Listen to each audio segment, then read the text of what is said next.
Hello and welcome to my stream. Tonight we play more of Super Metroid, and I was convinced to try it out, right? We were selecting and choosing which game we would be trying under this 14 days of trials. I mean, maybe I should say it's going to be 14 days of trials because maybe all of these games are going to be hard for me to beat them. But what I really meant is because I got 14 days of the Nintendo Switch Online as a trial, right?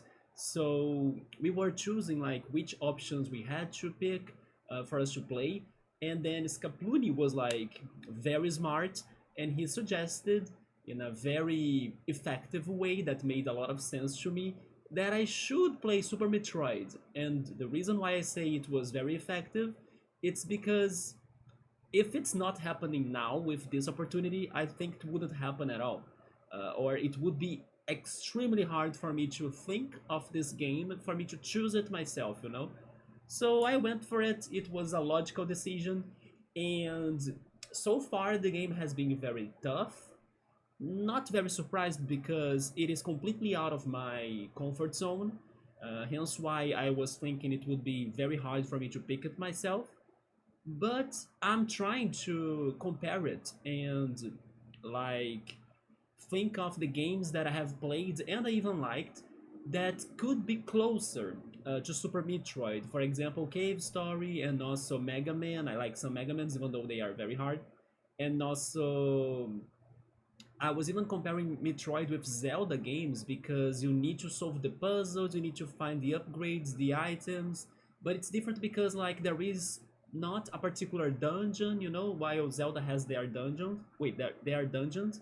This game it's more open world and everything, and everything's kind of connected and linked. So you need to kind of explore and go back and go forth and everything, but the idea is a little bit close as you need to find the items to beat the bosses and also to find the secrets and solve the puzzles. So I'm trying to look at it as a little bit Zelda, you know, so little by little I'm trying to get more used to it.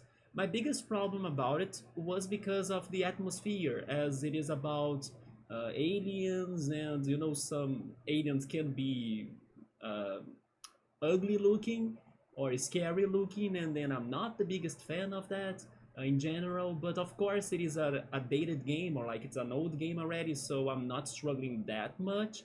But definitely it's still not my preference, like my personal preference, right? But it's been okay. It's just that I also need to get better, I need to get good, because the controls are very specific, and I'm not that great on coordination when I need to like press many buttons at the same time fast or something. Hence why I'm not that great in some fighting games that you need to perform the combos, you know. Like when I played Final Fantasy VI in here, for example, a long time ago, there was actually my favorite character in the game is Saban, and his special attacks were called blitz attacks. And the blitz attacks you had to do some sort of combo button pressing. And I always failed on them, you know, I was always very bad. I could only do the same one. I forgot how it was called, the one attack that I could do. But it's the same idea. I'm trying to find myself in the middle of a lot of buttons going on, and then you need to be coordinated to do the platforming, the battles, to protect yourself, and also to do the puzzles. But again, we did not progress a lot yet. I was still learning everything. I even realized that I need to be saving more often because of some traps, like some bosses that show up out of nowhere, and then you need to be ready to fight them. But if you die, you lose your progression. Understandable, thanks to like this game being from the SNS and everything. But I need to be, you know, wiser about that. Like, don't risk yourself too much unless you have saved already, or go there with more health, with all of your items, which by the way, we were able to find so far: the missiles, the morph ball, and also the bomb upgrades. And I also got an energy tank as an upgrade. I found another one too in the world, but I didn't know how to get it yet. I hope I can remind myself to go back there and get it, eventually. The other thing I need to say is that I need to be pay more attention to the map. When I was checking the VOD after yesterday's stream, I was realizing that I was skipping many doors that I could be exploring, especially because I had a game over, or maybe I should say two game overs. I think I don't remember right now. I think I had two against that boss, right? But the second one I saved before the fight. Yes, I believe I only won in the third time when I used the missiles. But I need to be paying attention like every time to the map because the map will point out if I have been to a specific room or not that's on the screen. And as I was not really looking at the map all the time, I was progressing without checking some rooms that I left behind that could even be save rooms. So it is double special or like extra special for me to be checking them out. Let's see how it goes tonight. Hopefully I can somewhat progress more or get more used to this. But hey Nubba, what's up man? How's it going? How are you? I may be a little bit tired too. Thanks to like yesterday's stream being kind of long, and then I was testing things out and getting used to streaming again and everything. I also went to bed very late because I had to eat and everything. But I'm doing okay. Just a little bit tired, but I'll be alright. I'm doing well. How are you? I'm doing alright too, man. I'm just a little bit sleepy maybe, but as the stream goes, I think I will wake a little bit more, right? Wake up a little bit more. So let's go for it. Let me see if the game is cropped. It is cropped, nice. So my OBS saved that. Did you start playing Metroid with this one, Nubble? I'm guessing this one is probably not like I would even say that it's probably not even close to be the hardest Metroid game.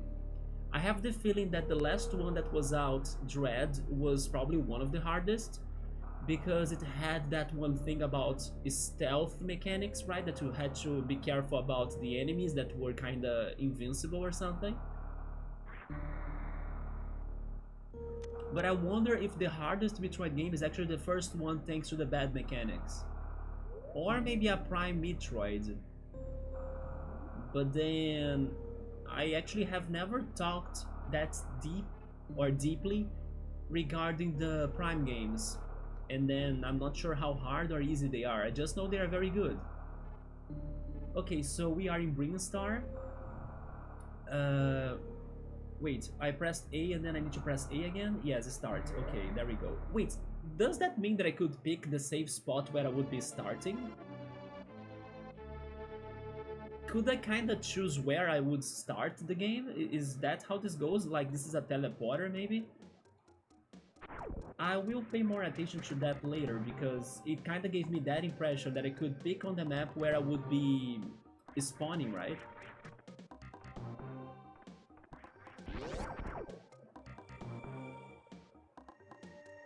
So you have tried Metroid 3 when you were younger and visiting your cousins who owned it. Metroid 3 was for the Game Boy Advance, I'm guessing, because I only can recall the NES Metroid, right, the first one, then this one maybe being the third. Wait, you know what, maybe this is the third already, because maybe there were two Metroids for the NES now that I'm thinking about it. I just remembered Scapluni kinda telling me that the beginning of Super Metroid right here, it would tell me a summary of the previous two games. So I'm now thinking this is the third game. Yeah, I got to that conclusion too thanks to Scapluni's help yesterday about the plot. And then he said something about the end of the second game being about Samus destroying or trying to destroy all of the Metroids, but one tiny Metroid, a baby Metroid, survived.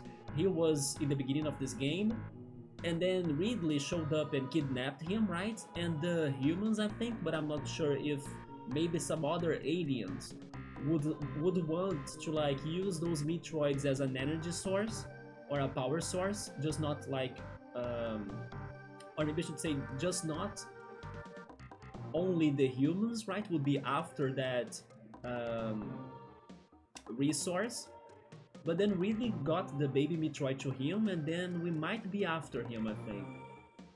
I guess Samus' goal in this game is to either kill the baby Metroid or to retrieve it, right? To get it back. You never got very far on it though. You mean as a kid or do you mean still today? In fact, the Dread was the first Metroid game. Oh, okay, so still today you haven't beaten this? You actually managed to beat. I never even beat Prime 1 because you got super lost, oh man. There was a Metroid 1 for the NES and Metroid 2, Samus Returned. Oh, it was for the Game Boy already?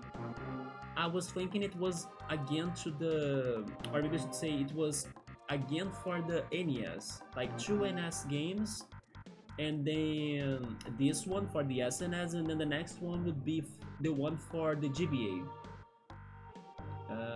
Metroid Fusion, I think, the one for the GBA. I always remember the old Nintendo magazines I used to buy, and I still remember the advertisements for Metroid Fusion on that magazine.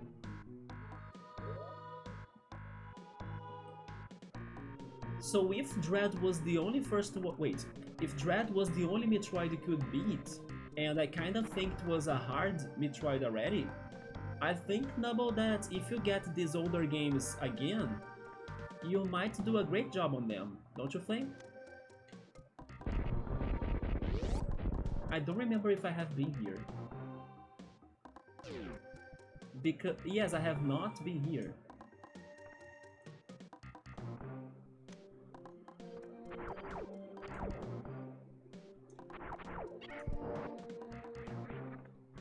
I need to be careful about the spikes.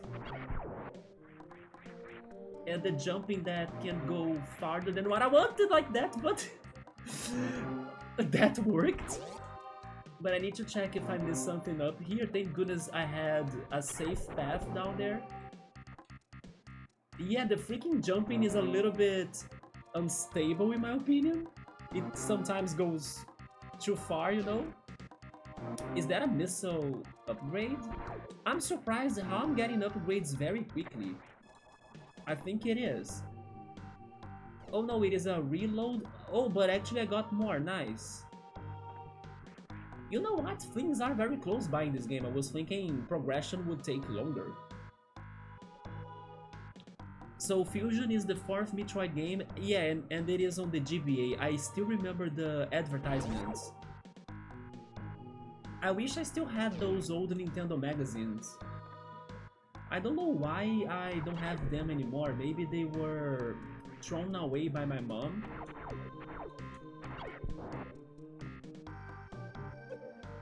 Okay, I now hit the spikes, unfortunately.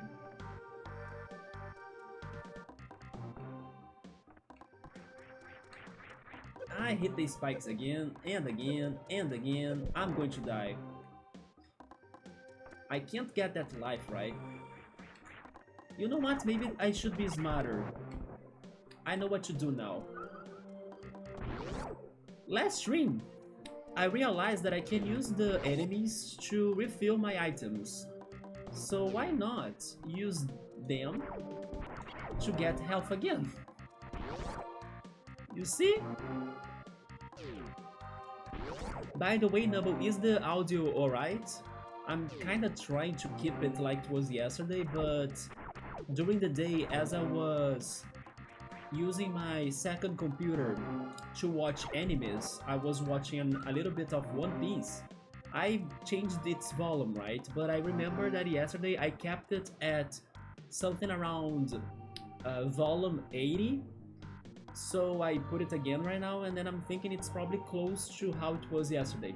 Also, by the way, I finally deleted the VODs of our previous games on Twitch because they are kind of forcing me to do it, as Twitch is now with a new policy of like you can only store 100 gigabytes of your highlights and stuff.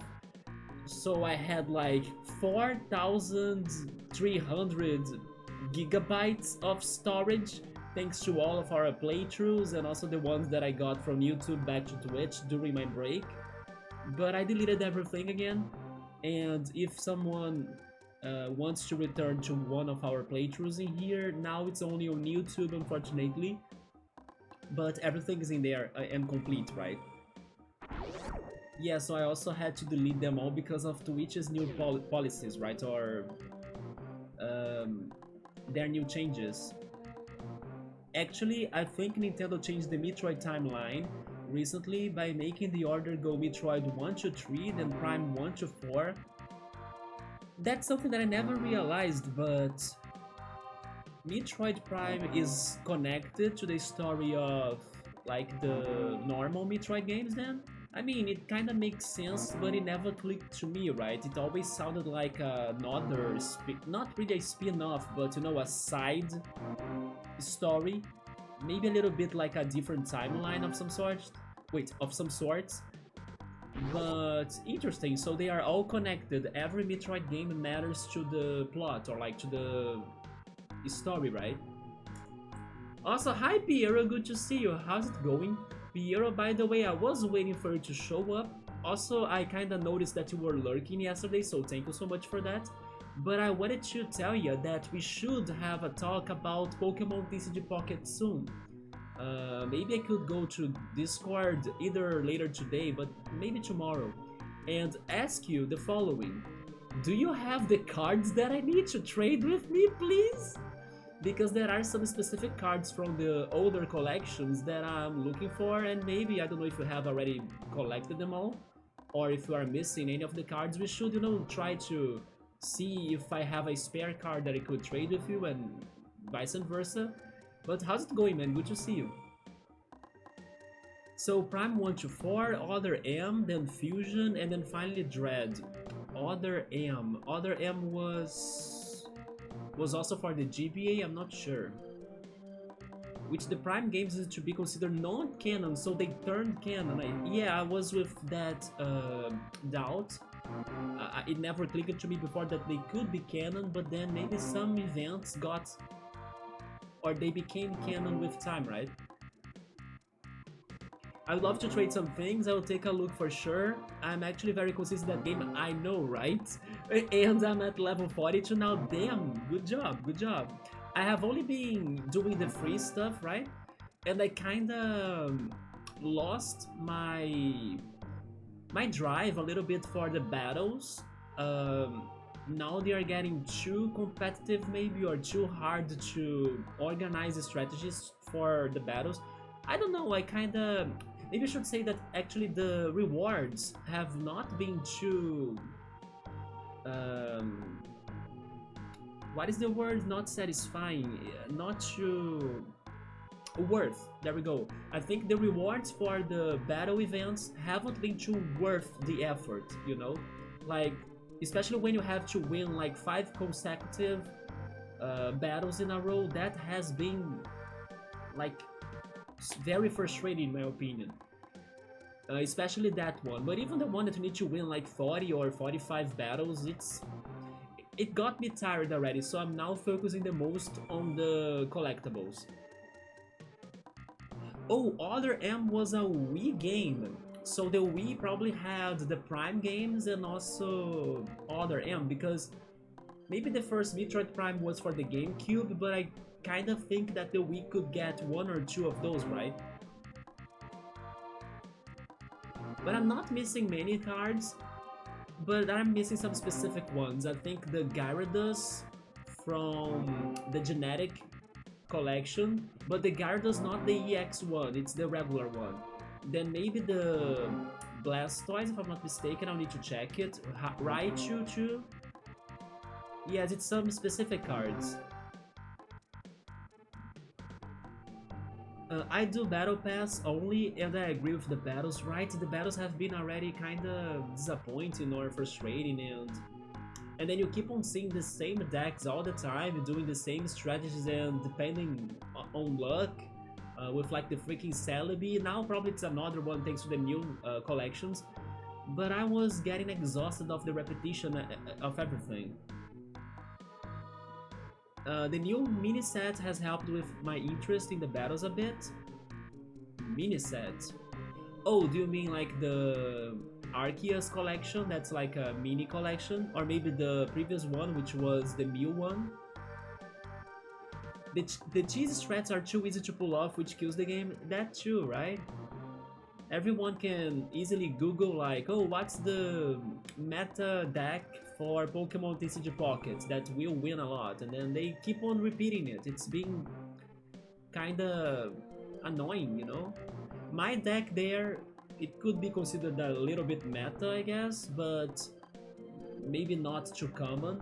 I have a steel deck, and I was trying to get some new steel cards. I have a Melmetal deck, basically. But I still didn't get the Dialga EX for it. Pretty much the Dialga, which would be probably a very good card to have on it. But I was basically going for the Melmetal. I think I had Kangaskans too, and I decided to add some Bisharps as well because it's a fast attacker. And I realized that I need to also be fast, not only be preparing and cooking my Melmetal because it takes like 4 energy, so it takes longer. So sometimes I need to act fast, so I go Pawniard and Bisharp. But still, again, like there are some very broken decks. Even the Mewtwo one is still kind of broken in my opinion. The Venusaur also was like a very healing and tanky deck. The Celebi, of course, and then the Gyarados and Articuno. Although that one I kinda use it to win sometimes, thanks to Misty failing a lot. Were you guys Misty users, by the way? Because I feel bad for the Misty players that try to win against me with the Misty strats. I think that when they go Misty, their strategy gets misty, you know, as well. So it always fails, it gets foggy, misty.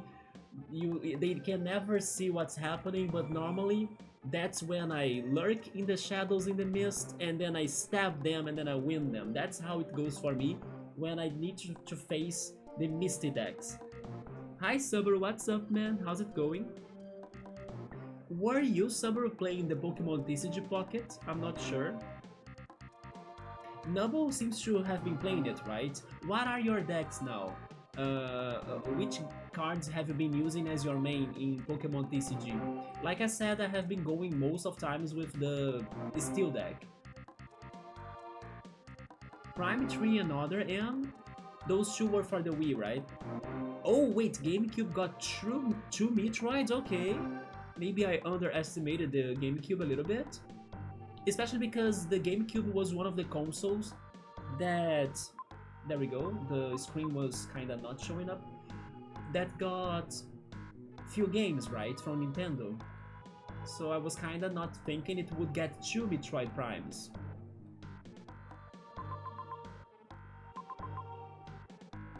There is a room right there that I have never been to, right?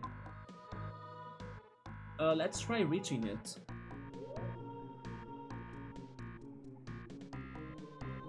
Oh yes, I was regaining my health. Yeah, if we go like with patience, we might be alright with this.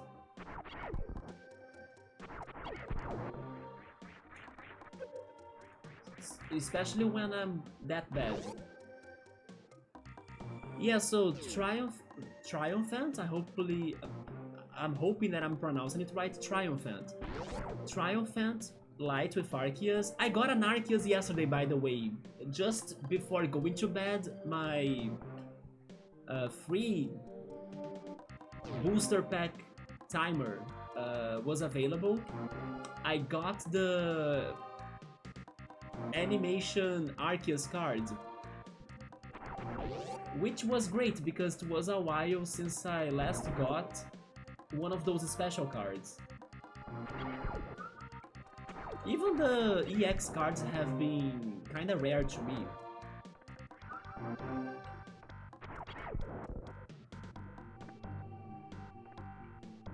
Oh, those... I see, so those enemies also help to light the room? Interesting. No, I don't think that card games are, like, my cup of tea. That's what Subway is saying. Really, man. But you have tried them before, haven't you? We still need to find a way to bring some other games to the channel, of course, but like card games, especially Yu-Gi-Oh! Or maybe even I should tell you about this bigger idea of like playing more anime-based games, and Yu-Gi-Oh! Is an anime, right? So it counts. We should go crazy and play Metabots games, you know, and Beyblade games as well. One day we will do it. It's just that unfortunately things in my channel kind of go slow, right? So I can't do everything I'm planning to do. But the ideas are there. Oh yes, I forgot about the bombs.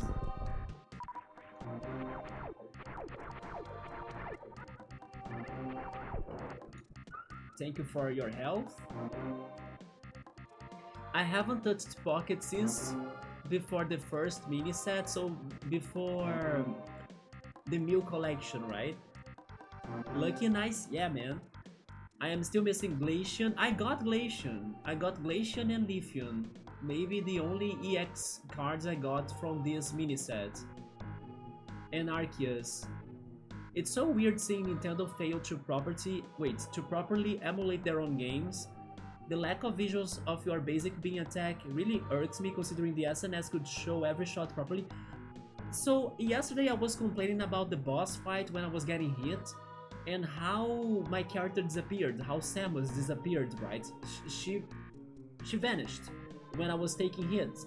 And then that made me so confused because I didn't know exactly where I was or like where I was going and everything. So are you saying to me or telling me that this is not a problem that happened in the original? But speaking of the SNS and the older consoles, it was last month, wasn't it? No, it was in January. Yeah, in January, I was very happy that my city, and actually I'm very happy in general about my city because they have been promoting a lot of nerd, geek, and video game events in here, right? And most of them are, and also anime events in here, and some of them have been kind of sponsored or funded by the city hall, so they are pretty much free to go, right? Or free for you to visit them. And then in January we got like for 3 weekends in a row 3 events based on video games and animes, and it's been amazing, like to be able to find more people and to meet like more enthusiasts of the, you know, that universe that I really love of video games, anime, and everything. And one of those 3 events in a row that we had in January, the last one was a video game museum, and it was very nostalgic for me to, after so many years, to look at a Sega Genesis again. The Sega Genesis was my first video game, and together with my Super Nintendo, which was the second I had, they both were donated, like my mom donated them when I was not playing them anymore, but today of course I kind of regret it, but I couldn't keep them with me, right? So I spent many years without seeing a Sega Genesis, and I was like, you know, looking at it again and noticing the sizes, the shape of it, like everything was like refreshing to my memory. And then I had the opportunity as well to play Sonic 2, which was my first game on the Sega Genesis. On that event, on a wait, how is this called? Is it CTR or CRT TV? I'm not sure if I'm saying it right, sorry. But you know, the old TVs that we used to have, I'm not sure if we can say it like the tube TVs, like we refer to them in Portuguese like the tube TVs, but the original TVs that they belong to, right, those old consoles. And then I was playing Sonic 2 on an older TV, and then I could also remember and pay attention to how it looks different. Because I heard people saying, oh yes, you should play, I don't know, your Nintendo 64 games on an old TV because it works better and everything. But I kind of forgot with time how this difference would be like, right? It was, or it has been so many years playing with the current monitors and TVs we got today that our brain get used to their colors and their patterns and their looks. So basically in that museum, I was like, holy shit, these colors right here on this old TV, they are so alive, like they are so full of life, they are very bright to the eyes. It's kind of addicting as well for like your eyes. They see those colors with like a lot of life on them. I'm not sure how to explain it. You really gotta remember how they look like. So I was very shocked to see how it looked different. So this talk about how the Super Metroid game worked or performed better in the original video game in the Super Nintendo made me remember how I felt when I saw Sonic 2 again on its original console, and also by playing it on the original TV or like on an OG TV. It is very different. I can totally say it now. I can see it now. And also it was the first time that I beat Sonic 2. I beat Sonic 2 in that event. The first time I beat it in the original console too, because I could never do it as a kid. And I could only do it on my 3DS on the virtual console of it. But then I was also very happy about beating it on the original console on that event. Anyway, I wanted to share that experience. So Saburo has played some Yu-Gi-Oh games and the Digimon card game. Oh yeah, Digimon had a card game, I remember that. But could you play them? I don't remember exactly how the card looked like fully. I only remember the picture of the Digimon, but I don't remember the information. What used to be on the Digimon cards back in the day, Saburo? Like, did they have attack or defense or something? But just to get an idea of the card game, the Yu-Gi-Oh game that Saburo liked the most was not a card game. Is it the Dungeon Dice one? Or the Dice Dungeon one? The Demon Dice Dungeon or something? I played that once for the GBA. It is the one. I played that, can you believe it? Because it was around the time that the... Is his name Duck Devlin or something? The character? I think it is. It was about the time he was in the anime. I tried that game, man. It's good. Of course, I was not that great, because in a way it is like a tactics game, right?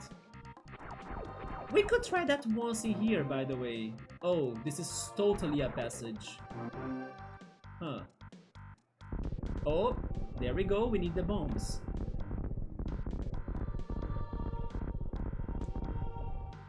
Is this safe? It doesn't look safe. Maybe it was safe.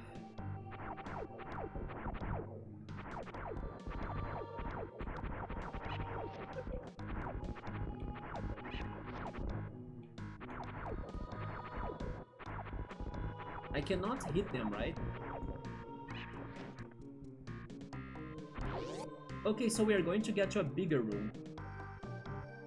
I can't even explain exactly which type of game that was. In my opinion, it felt a little like a board game, but of course as a video game. But I think it is a somewhat tactical RPG, don't you think? In my opinion, it is a tactical turn-based RPG. Yeah, I would put it like that because you had to build up the path that your monsters would be walking on, right, with the die. And then... yeah, you had to beat the enemy's monsters and get to their life points. It was a good game. Again, I'm glad that you remind me of it, I totally forgot about it. So maybe once we can try it in here. So yeah, normally you flash to show invulnerability frames, but could still see yourself fine. Yeah, here I disappear. I become a ghost, unfortunately. I was asking about GBA yesterday, I remember that when we were picking the games. Thanks to that, so I could play the Metabots. Have you played the Metabots game? Are they any close to Pokemon? How is the battle in the Metabots game though? Let me check the map. We can go up or down. What's up? There is a save point. Let's try getting to it.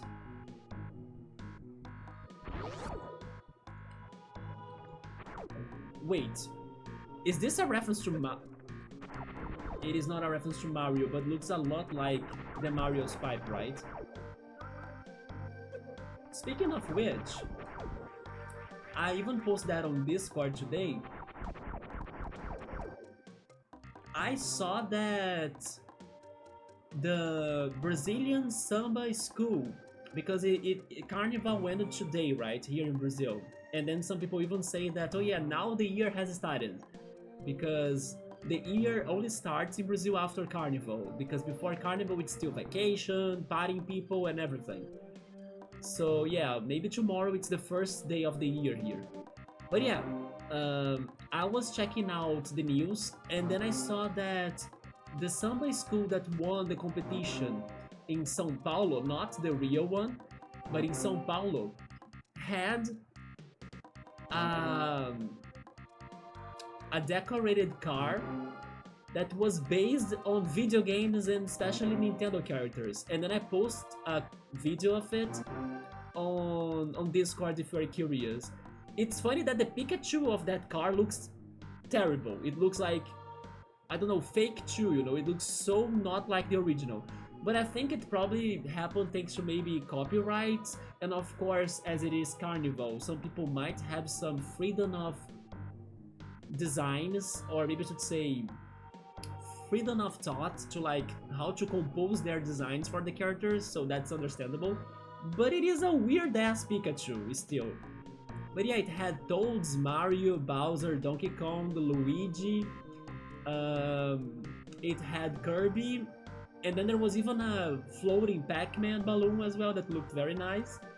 And a Worms, or maybe I should say a Worms, right, from the game Worms, that I used to play a lot as a kid too. So I was very happy. I did not follow up the parade like I used to do as a kid. I kinda lost a lot of my interest for Carnival in general. But as a kid I used to love to watch the schools and the attractions, the rides and everything. The parade pretty much. But today not. Today I kinda don't check them out that much. But this one I think I will watch the replay or the VOD of it on YouTube. I found it already. Because I wanna know what was the thing. Like what were they... which story were they telling about that had games in the middle of it? Maybe they were talking about having fun or technology, I don't know. But I will definitely watch this one. Is cool, the winner of the competition, later on YouTube. Subaru is... wait. The Digimon trading card game, he remembers that used to have... the cards used to have an element, attack and defense. Let me Google that very quickly then. Let me check the card after so long. Digimon TCG card. Yeah, I remember this right here. Wait, I need to find the old ones.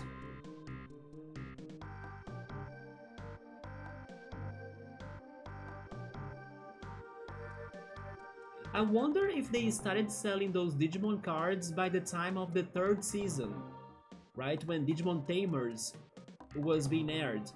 As it is also the season of Digimon that they had some sort of card mechanics in the anime itself. I found the cards, there we go. These are the cards that I remember seeing in the past. Let me post that on the chat. Yeah, those are the cards that I remember, right there. That's true, they have attack, defense... I'm not sure where is the element you're saying, but...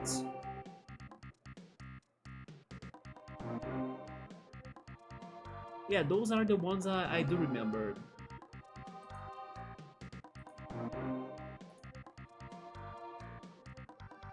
Subway is having an issue or like a hard time to remember how was the Digimon card game of the PS1. There was a PS1 card Digimon game?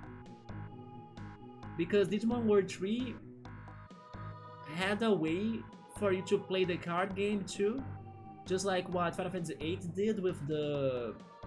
Was it the Triple Triad, I think, from Final Fantasy VIII? Yes, some creative liberties were taken, but maybe more to the creepy side, Nubble, of Pikachu. It's more like, I don't know, Ponkachu or something. How is the name of the ugly Pikachu? Because like Sonic has Sonic, you know, Peach is Patch. I think I have heard before a specific word or a way to call for like a very ugly, terrifying Pikachu, but I forgot. Link is Lonk, right? And then the Pikachu version, I kind of forgot how it was called.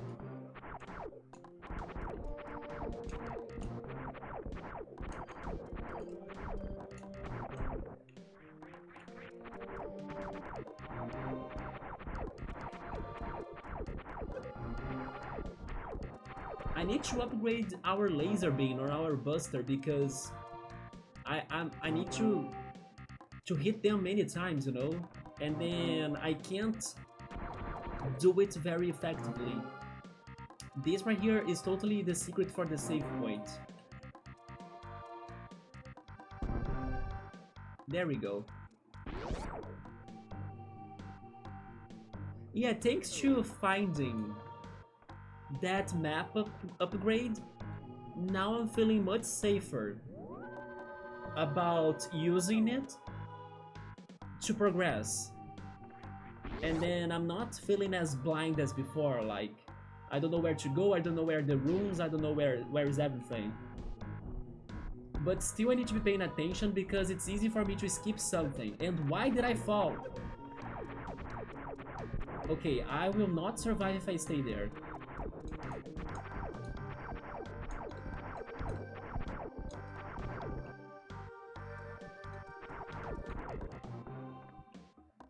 And then that one will give me an enemy. Can I be careful about this? I will try. Oh, I can kill it from here, right? I learned that. There we go. Oh, but he respawned, dang it. What's in here? It's another path. And then it gets to a dead end. Let's keep on going that way, yeah.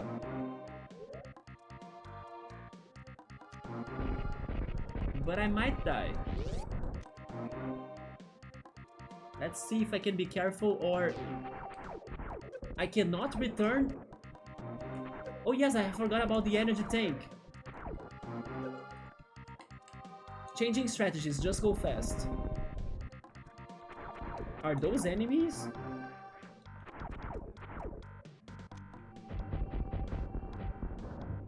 Wait, I cannot open that. Do I need to beat them?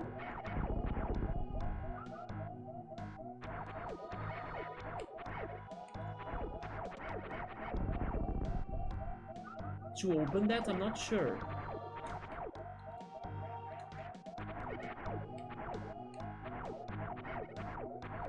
I will know right now, right?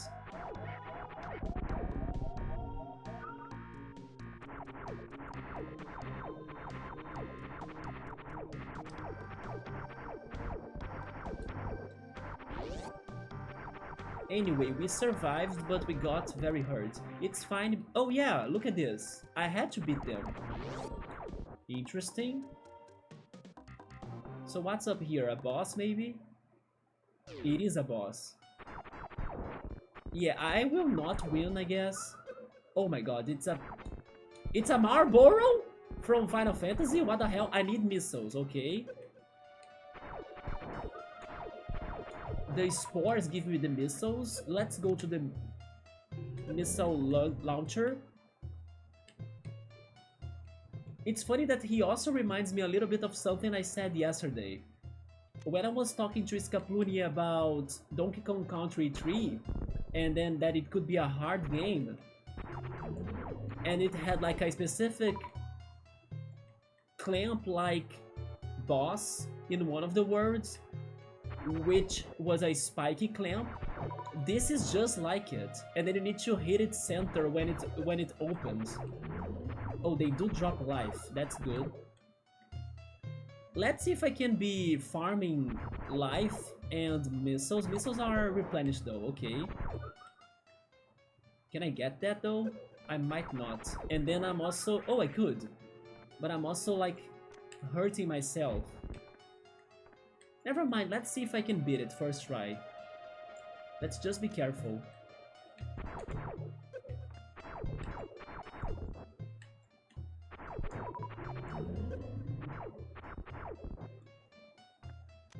Okay. Avoid the spores.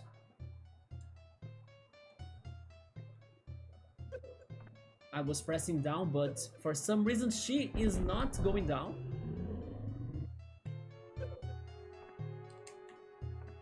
But I cannot really hurt her. Never mind, I'm back to grinding because I got hurt. I want that. Okay, there we go.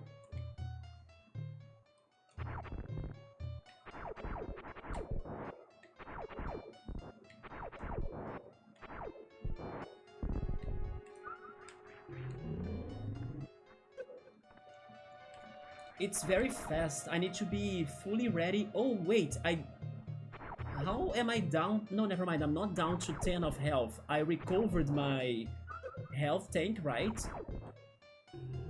But the number 10 scared me.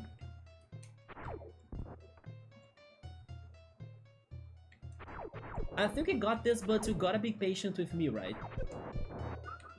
As now I will be the item grinder in order to survive. But yes, I'm not managing getting rid of the spores and putting myself in the right place to hurt it. I ignore the spores. There we go, okay.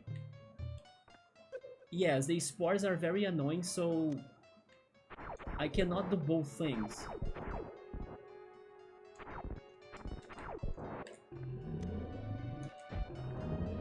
That was good. A little bit more of health.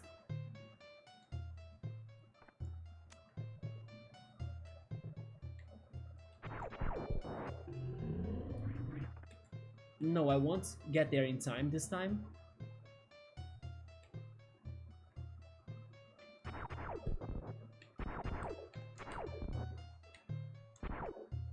Maybe now? There we go!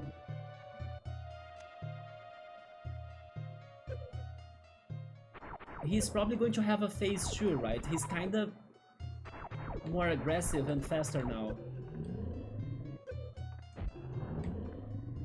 Yeah, I think he's changing his pattern a little bit.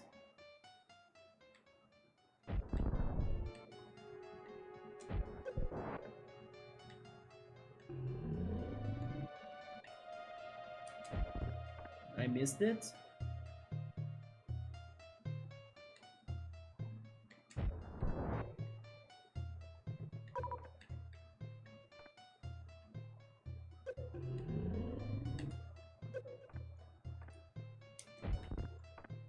I need health.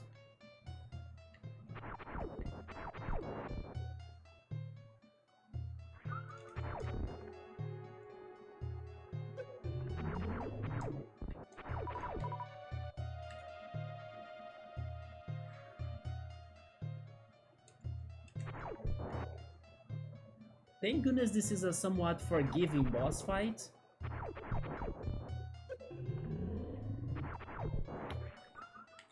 Okay, I got my health back, or half of it. So maybe I can try hitting him again. Oh, that's good.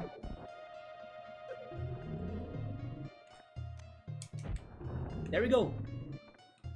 You see, and then I disappeared, sadly. This bug or this glitch is very annoying.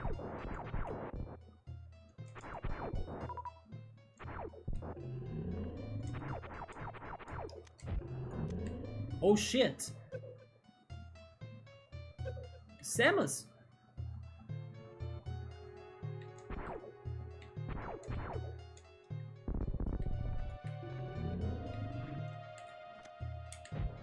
I got it. But I'm taking hits.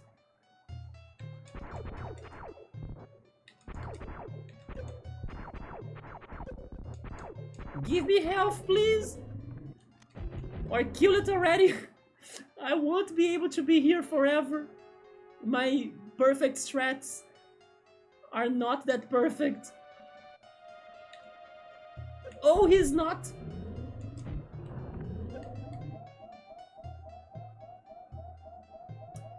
Ah, these freaking spores. I mispressed the button.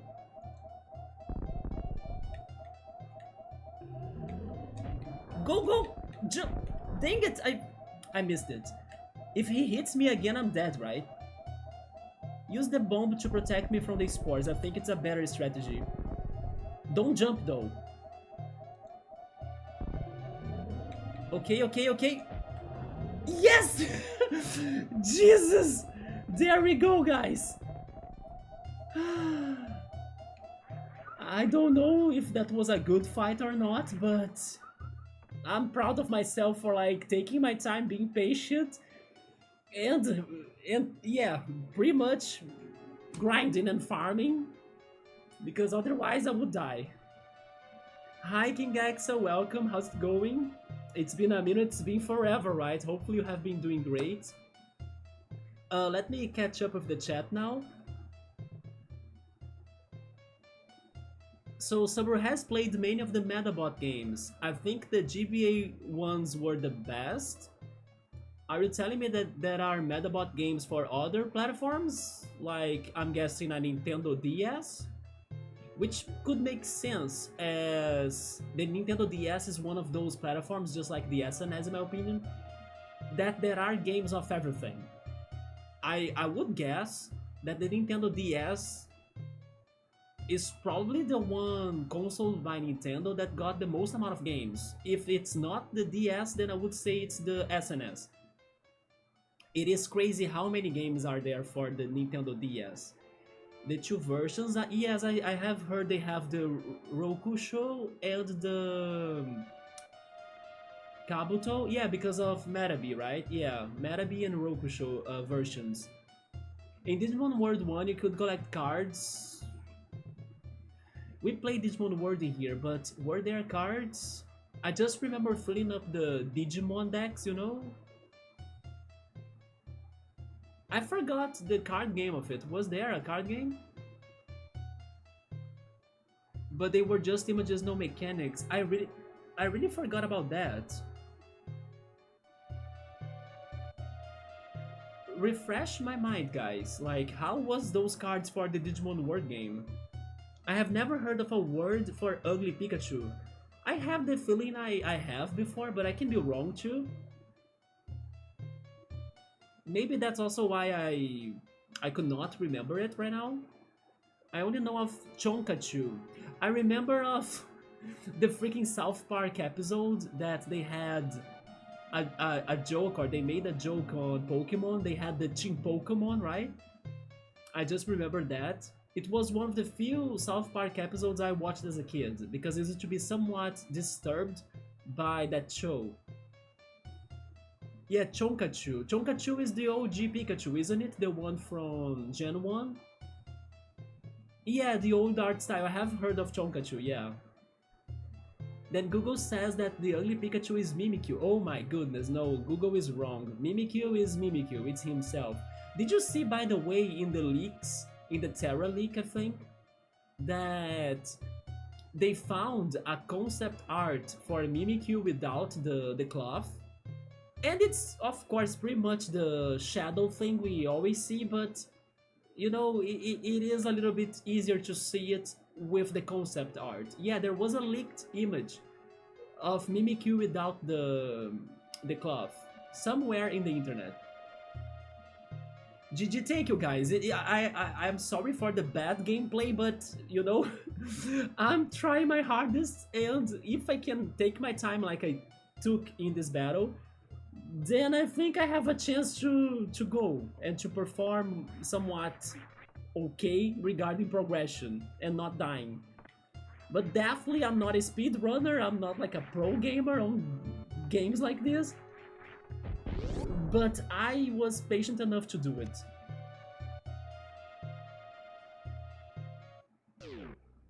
I should go back though, we need to save, right? You see that this area, wait, map. Yeah, for this area, I don't have the spoilery map. I probably will need to find another map upgrade for it. So I think it is risky for me to continue exploring this area right now without the spoilery map. By the way, I'm assuming this game does not have fall damage, so please don't. I will go back, like backtrack. Wait, I can't? Maybe I can't. Never mind, the game is forcing me to continue. Alright. I'll try to stay alive while I do it. Yeah, the first try, I'm proud of that. And I started the battle with, like, not fully healed. I didn't have my full health for it. But I used the enemies. You see, that I'm so glad that I figured that out in the first stream. That I can use the enemy spawns to, like, farm my health and missiles. Because that's my only hope for me to beat this game.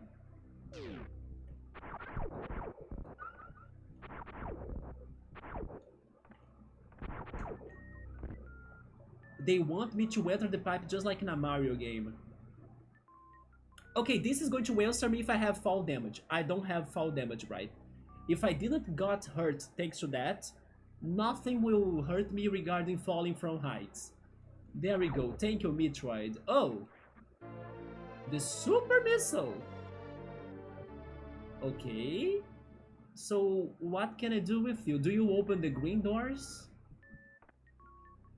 Also, isn't it suspicious how the statues that give us the upgrades are shaped the way they are? Why are all the upgrades on those statues, by the way? Like, you know, it's... I think it is something about this game's lore, or maybe the series lore, that is now getting to me. Like, why is it the way it is? Why are those statues there with upgrades ready to be taken? You know what this sounds like? Okay, I'm actually getting interested on this, I don't know, speculation of what's going on. I have the feeling that just like in Zelda, let's compare this to Zelda once again. I have the feeling that in the Metroid universe, there used to be a somewhat ancient, intelligent civilization or population or something. In this case, they looked very technological. And I could also say that regarding Zelda, I was thinking of the Sheikah in Zelda, right? That they had all sorts of devices and things for their people. In here, it sounds like some sort of alien population. I say alien population and not like robots or cyborgs because we had that one boss in the last stream that caused me the game over, and he was one of those statues that became real and like he became alive. So I'm thinking that guy was the real people, you know, like part of the real people and not really this petrified version of him or robotified version of him. Yeah, these people, they somewhat conquered different areas of this game's universe, like planets, I mean, and their remains of technology and traits of technology were spread around as they probably started to fade away thanks to I don't know what caused them to petrify. Like this. You know, it sounds like we are finding ruins of the existence of this one civilization that it's all a theory. I don't know if I'm getting somewhere or not. And I think I would need to play more Metroid games in order to know it or not. But interesting, I'm finding and seeing that this series probably has a deeper lore than it sounded like to me, and I like that. It makes it more interesting, and it makes me more curious, just like how I was curious about Resident Evil lore, even though the game itself I cannot see myself playing them, and even though they are scary to me even when I see somebody else playing them, the lore of it is amazing. Like, it makes me really thoughtful, especially considering in case evil organizations like the Umbrella Corporation actually exist, and I might even say that they do exist, and they try to study and create biological weapons such as the ones you have in that game, and then they uh, commercialize them, right? Just for profit, even though they may be causing like the devastation of humanity as a consequence. Also, hi Fizz, welcome. How are you? Good to see you. But you see, I just got a crazy theory over uh, this upgrade system of this game. Because it is suspicious, like, why am I getting upgrades from the same thing every time? So Game Boy Color, Game Boy Advance, DS, and PlayStation 1, they all had Metabots games, but they never left Japan. Wait, where it's called Medarot. Medarot? You made me wanna check how is the anime open in Japanese. I probably have done that in the past, but I don't remember how's the song again.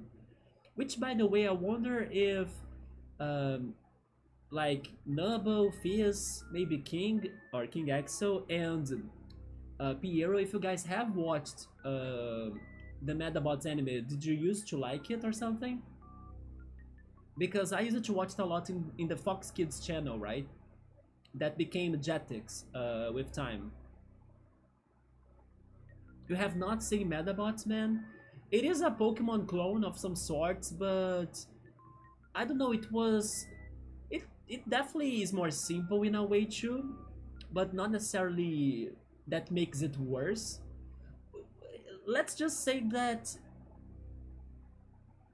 it is a casual anime for sure, but there was one thing they have done, and it's my favorite moment of this series. Maybe and most likely Subaru also remembers that. I love the arc in Medabots where they do a world championship regarding the Medabots. So it was so fun to like see the world's teams, right? Like the world kids and even people, like adult people, that used to have their own different looking Medabots that sometimes were somewhat connected to the country they were from. So it was so crazy to and fun to see them, you know. I remember they had the Finland um, team in there in that competition, and it kind of was a good one. It's funny how that's the one that I remember. I kind of don't remember the others that much. I mean, I remember the Kenya as well from Africa, but then there is a good reason why I remember it. The guy was a little bit like a bad guy, like a villain. And of course, the Japanese team with like the protagonist. But I don't remember right now if there was a Brazilian team. But I thought the idea was so fun, you know? I kind of want to rewatch that part of the show again after so long. Yeah, the tournament was amazing, wasn't it? Not just because of the good battle summary, but also because of the creativity towards the teams. Of course, maybe one or another thing could have been very stereotyped, but again, it was something kind of fun and creative to see. I think that in Metroidvania games you don't have fall damage. Yeah, I kind of assumed that, but we never know, right? As we were falling from big heights. Unless it is a death pit. Yeah, it could be a trap. Or like you fall in a lava, right? The floor is lava. They look like the first boss. They do, and that's why I'm now theorizing this pattern. How do they have this power up for us every time, you know? Thankfully, fall damage only happens if you land on or in a dangerous terrain like lava, I see, or in the spikes like I was doing before. There is so much I want to say, but oh, yeah, don't tell me the lore, Nubble, but from your comment right there, you kinda confirmed to me that like this game is very rich on its lore, right? Interesting. Let's see how much we can figure out then, or theorize. But yes, Subber, the freaking tournament was so fun. But overall, it was a regular show. I can't remember many super crazy parts of it, you know? But it was not a bad show, it was just casual, I would say.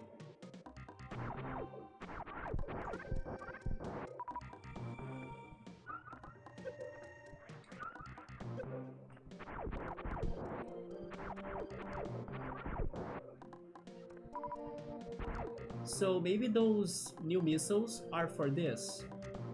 How do I get to them? I see, I need to press the button 2 times. And yes, they are.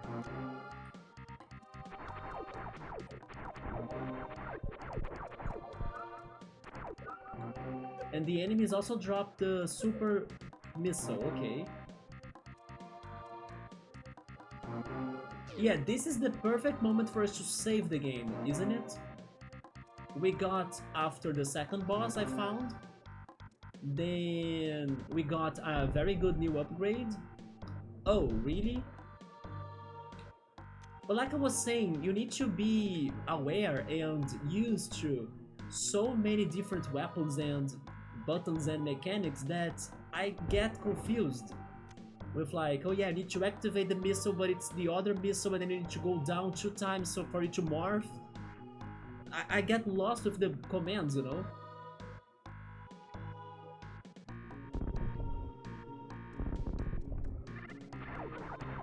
Oh, we are back to this room. Alright, let me check the map. The save room was above us, yes. Let's go there again.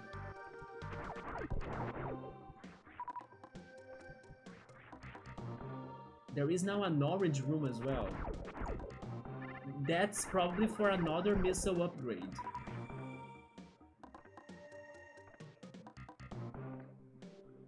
These things right here are suspicious. I have the feeling I will get some upgrade that makes me magnetic or something. For me to use it as a wall that I can grab or hook shot, you know? I'm not sure what's the verb for it, that I can hang myself on it, is that correct?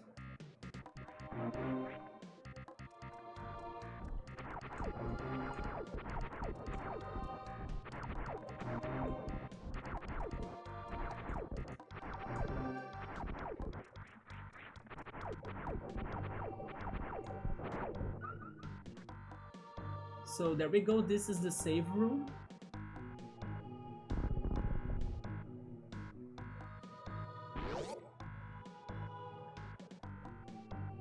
It's been an hour of stream, okay. I can't say I have done a lot of progression, but I'm very satisfied so far with my, I don't know, improvement maybe, of like winning against a boss first try. Was I fast? No, but I'm happy that I didn't die. I think that's what matters. It's like, if I beat the game against the final boss with 1 HP, that counts. Because I still won, you know? What matters is to win. How you do it, that's another talk. Okay, now we need to fall, but yeah, it is kind of better for me to fall from this place, right? Not go again to where the boss was and get there from there. Even though we have those 2 enemies, I will see what I can do about them. How can I use this, the morph ball, and then jump? I need to spam the X button, okay? Can I kind of fall and jump back? I need to try that. It's dangerous, but I will try that. I think I could do a quick jump, right? You know what? Just use your speed. The mothball speed helped me to avoid them without getting a lot of damage. So we're back here. Let's go down a little bit more too. Yeah, there is totally something there that I might be able to use later. Because right now I don't think I can get to the other side of this room. I will make a big jump, but it's probably going to end bad. It did not. I just ended up with lots of enemies. Oh, but I'm stuck here now. Right? Like, I think I am. I am stuck here, okay. Oh, never mind, we can get back here.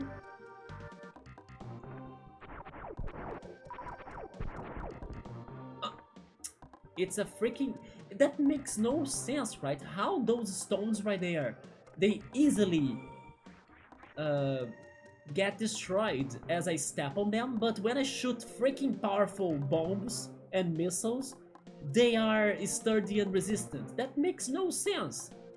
Even for alien stones and rocks. That's not how rocks work. Yeah, that's very wrong in my opinion. And I cannot... Wait a minute. Maybe I can actually. I will need to be a morph ball there though. You see, I can only fit there with a morph ball. Or as a morph ball. But it looks like I'll need to get there from the top of it. Because it's not the entrance, it's more like the exit. That one tiny gap right there. I think the grapple to, yes, I think I need something to grapple to it. There we go. The pitfall traps, but this is not logical. They never make sense, come on. I don't know, make them other color then, like don't make them to look like rocks. Like I said, hashtag, let me think about this.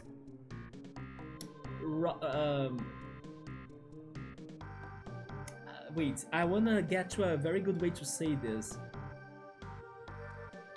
I mean, it's the best way I could think right now. Hashtag rocks are people too, you know? Hashtag rocks rights. Or free rocks, you know? Like, rocks are not like that. If they are sturdy on the bottom, they should be sturdy on the top too.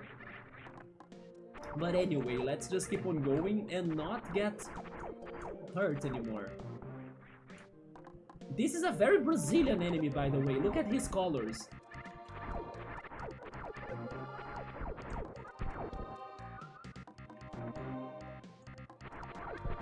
I have a question. The creator of Metroid was definitely not Shigeru Miyamoto, right? It is just a Nintendo game. Oh yeah, the creator of Metroid was probably the one guy that I was talking about yesterday regarding that one Famicom Detective Club game, Ennio and the... Ennio and... how is it called? Ennio and the... I forgot. How is it called? Let me see on Google again. Smiley Man or something?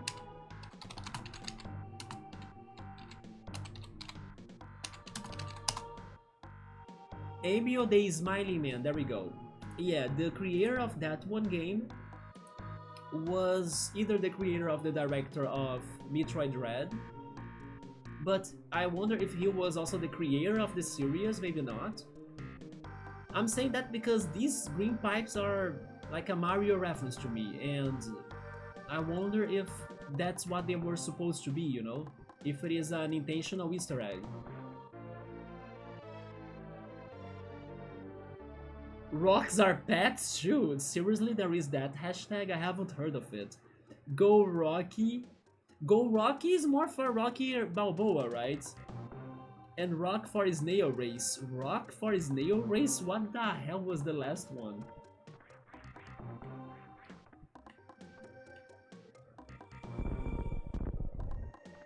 Oh wait, I was not thinking I would fall here. Map? I'm still in the area of the map that I can see what's ahead. Okay. Oh, that's a SpongeBob reference. Oh, is it because of Gary, the snail?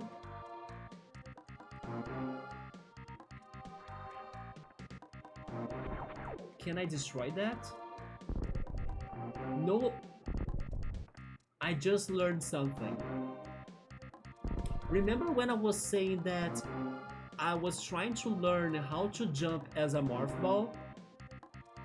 So I just realized that I don't normally jump.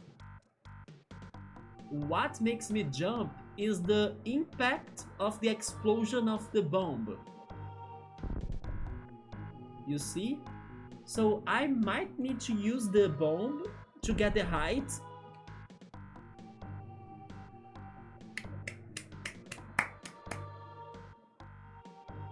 We got him. There we go. I'm liking this game because, like I was saying, it has some Zelda logic on it. That you need to pay attention to where to place a bomb. You need to, you know, get the signs and signals so you kind of find the puzzle answer. It was all a matter of focus and paying attention to what was going on with what I was doing, you know? Action and reaction. Okay, now we can enter here too because we have this. By the way, I need to be careful about my posture because I think I was right now for the entire stream with a bad posture. So there was an episode where SpongeBob entered Gary in a race. Yeah, when you said snail race, I was wondering if it was a real thing or not. Honestly, I can kinda see some people trying to like do it or something. Don't worry, Sabu, I got you, I was already going to do it.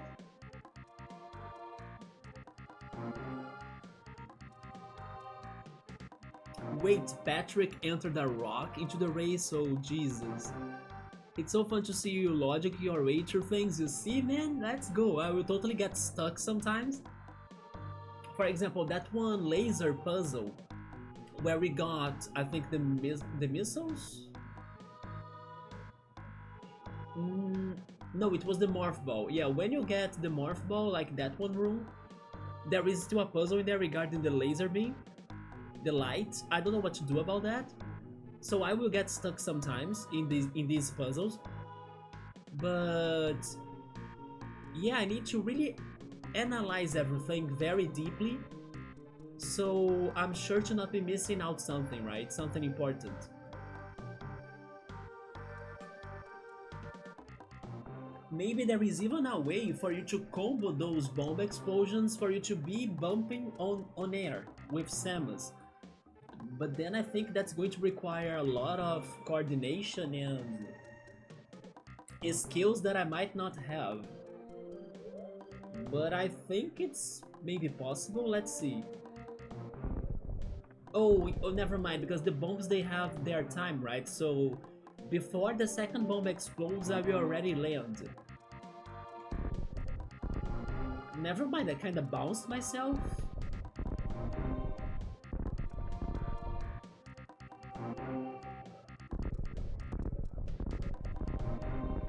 I mean, it's hard, but it's somewhat doable, but...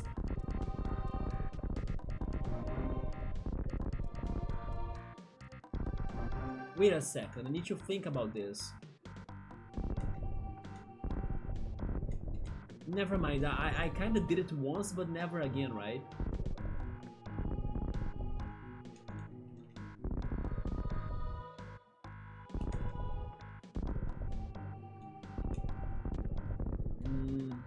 I think I need to use 2 bombs on the bottom, like that. I see now, okay.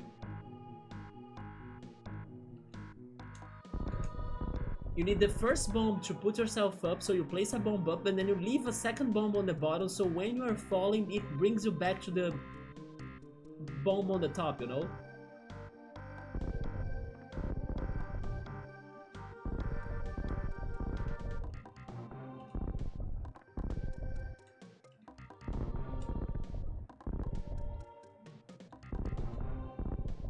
There we go. Huh. But this is back to where I was, isn't it? Is this going to be useful? I don't know, but if we need that ability to like bump as a morph ball, now I learned how to do it. Okay, let's see what's in here now. This looks dangerous.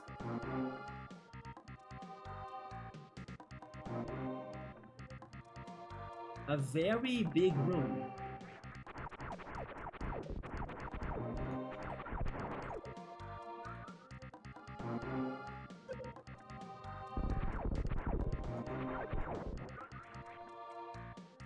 There is a passage up there with the orange gate that I... Are those spikes on the ceiling?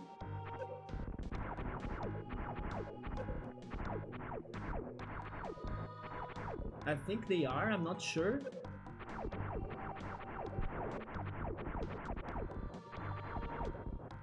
I need to remind myself about shooting in diagonals. Nice evasion.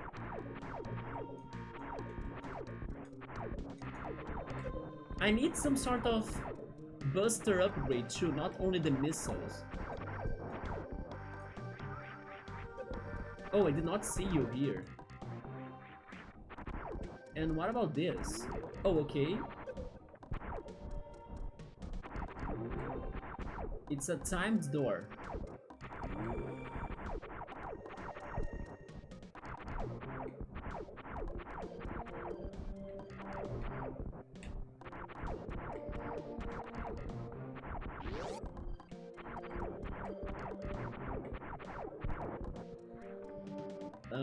Where are we going? It's a long hallway. The chain bomb jumping is an advanced tag and not easy. You see, yeah. You can, but can help you sequence break if you know what you're doing. I imagine, I'm pretty sure some speedrunners they use this technique, right? It's also fun to mess around it, or to mess around with. Yeah, the thing is that it's also limited. It is, you need to really have a perfect timing for you to do it. Oh my god.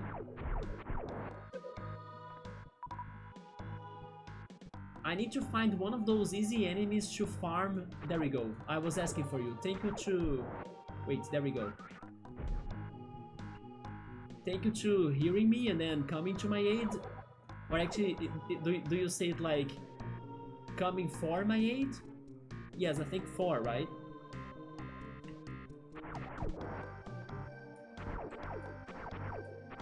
But the problem is that you have the cacti. The cacti are dangerous.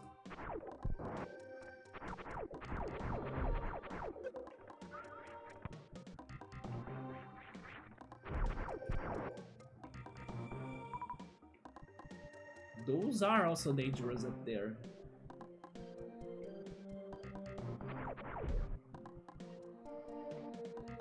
I see, so if I exit the screen, the spike doesn't chase me anymore. Speak and yeah, you shall receive. Yeah, exactly. But I couldn't use it that much because if I respawn him, the cacti are also back, right? So it's a double-edged sword. But what's happening up there? I guess it is a way to try to avoid the cacti, but at the same time, another trap is happening. I can go through this, right? I cannot. So they really want me to go there. Sure, maybe I had to beat the cacti first, so it's a problem. It's one problem down, right? Oh. What were you saying, Nubble? You should ask and then you receive. Oh, we got a bot in here. Welcome back, bots! Didn't miss you all, sadly. But I was asking for those platforms, the fake platforms, the trap ones, to not look like rocks, and they were now disguised. And also back to the rock appearance of them, right? To like make me angrier. Yeah, but this is impossible, them. I'll need some sort of charging morph ball or something to get there faster.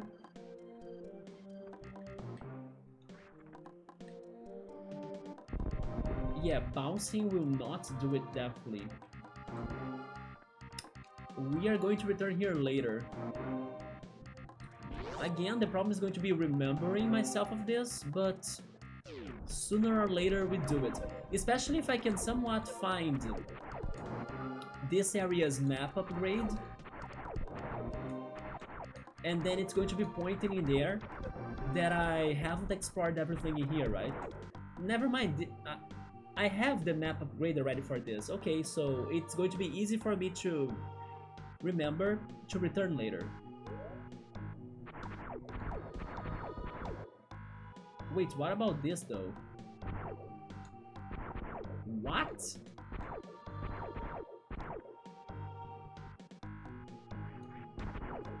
We have a problem.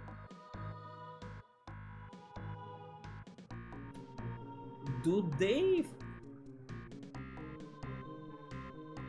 have like a clear answer for that puzzle? That's why I can't return?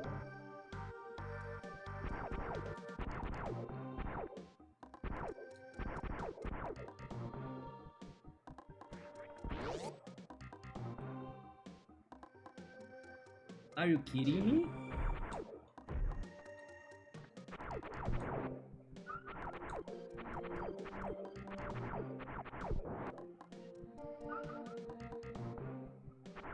Huh.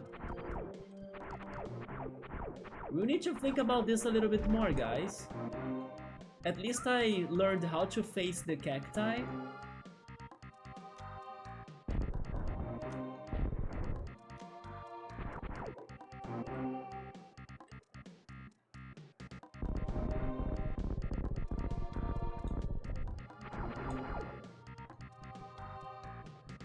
Wait a second. This is different. There is like a tiny hole, you see, between the two parts of the platform. Why can they do it but I can't?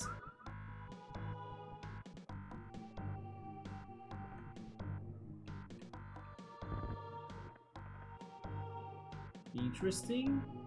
But they won't help me at all, right? Those tiny alien crabs. I hope you didn't soft lock myself. Is it possible for me to soft lock myself? Is that a thing? I was afraid of that. They probably expected you to have the answer before getting here. Maybe? It is a one-way door. It is, Subaru. Because they are lighter? How are you so sure that they are lighter? Just because they are small? Objectionable. You cannot judge the weight of something by their sizes, right? I have the feeling it's because they are somewhat aliens, so this intelligent platform recognize their DNA and say, yeah, you are my species, you can pass. While I'm like, you are human, get out of here, you're not invited, bye. You know, these rocks are smart, they are alive, they are like some sort of, I don't know, fungi. Because they aren't in a suit of an armor, yeah. So, is it really possible for me? I mean, in case I soft locked myself, I'm kinda proud of it too. I maybe should not be proud of it, but I'm like, holy shit, heck yeah, guys. I soft locked myself in my first playthrough of Super Metroid. Hands down, right? GG. I went like the hard way, I did the impossible. You know, that's what my pride is telling me. But of course, that sucks in a way. Yeah, it does sound like I cannot do anything. But I would soft lock myself here because of the jumping system that I figured out, like the one with like the bomb. Are you kidding me that this is not how you are supposed to be doing? In case it's not what you are supposed to be doing at this moment of the game, then that means that I will get some sort of upgrade again that will make me bounce, right? As an alternative to the bomb bouncing.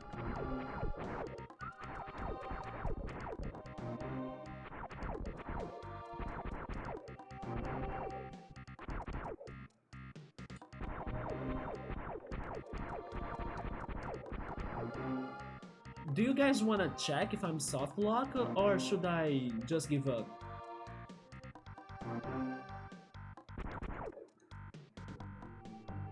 Like soft lock in Brinstar by using the bomb bouncing. I guess that would be a Google search with like the one-way door like Summer said.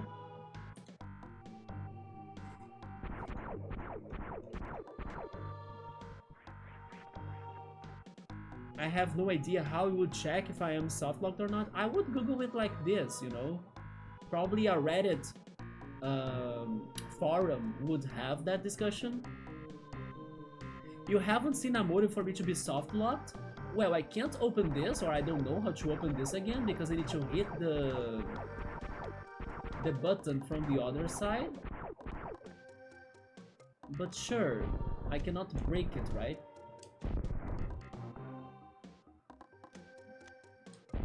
Yeah. And then I cannot avoid the falling platform.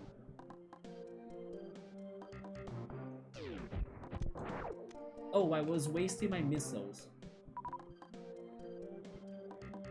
Like, I cannot progress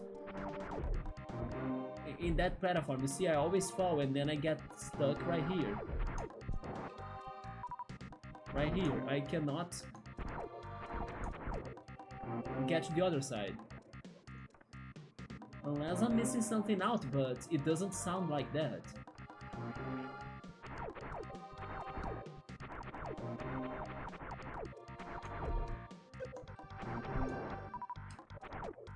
What about those freaking enemies, you know? Let's try following them. Maybe they are there for a reason. I kind of think about that. What if we follow them very slowly? Maybe that's a way to continue. We kinda disguise ourselves as them, right? But it's not like that, you see? Piero is saying, what happens if you roll? Is it lighter or faster? I mean, look at this. I cannot roll, even if I roll faster, I fall in the second one. Like that. Unless there is a specific way to roll, but...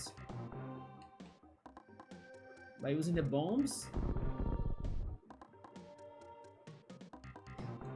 Subber is asking me if I touch the ceiling, is it going to kill me? I think so. It's like... spiky, right? Ah, okay, this is apparently the noob bridge that gets people often. There is a way... oh, there is a way to get past it. I hate how they're calling it the noob bridge. Are you kidding me? Damn. These Metroid fans, I'm gonna tell ya, they are harsh, you know? They don't respect my feelings. Maybe a bomb jump, but the bomb jump is complicated. It hurt me a lot. I took a lot of damage by touching the spikes up there. But there is a way to go there, huh? Can I walk like when I'm crouching or something? I can't. Oh, and by the way, I went through your collection and recorded all cards I have extras of and what I would trade for. I put it in Discord for you later. Alright, man. If you want, I can actually take a quick break of the game and kinda already tell you what I'm missing, right? I just need to look on my collection too. And I'm not missing too many cards, so Let's open my TCG pockets very quickly. But I think I remember the Gyarados, if I'm not mistaken. That's not the EX Gyarados. And maybe a Blastoise? Let me see.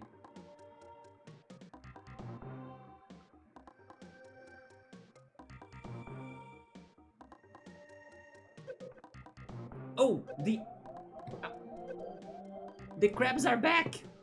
Okay, I just learned that I need to say to pause my game every time I'm not there. Let's see. There we go. I'm missing the normal Venusaur. Wait, maybe if I turn this off? Yeah, the normal Venusaur right there. I have the EX one, number 3. I'm missing the Arcanine, the normal one, not the EX, number 40. I'm missing Poliwrath, number 61. Then I'm missing Gyarados, like I was saying, 78. I'm missing Greninja, 89. And Raichu, number 95. Right here.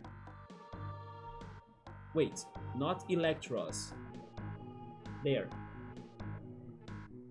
I'm missing Hypno, number 125. And Nidoking, number 171.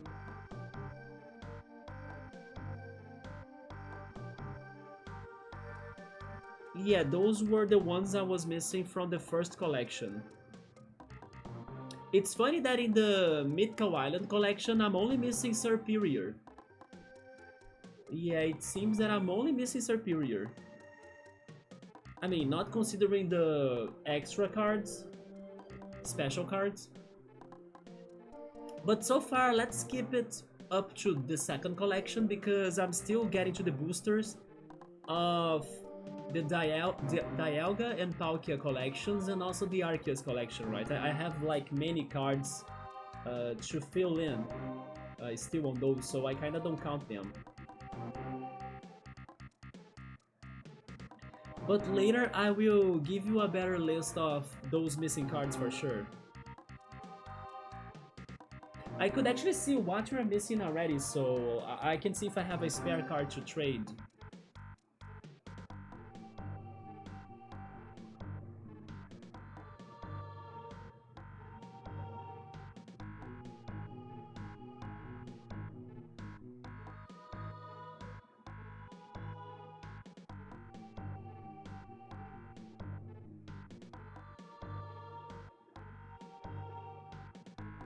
Yes, you have the Raichu, I need that.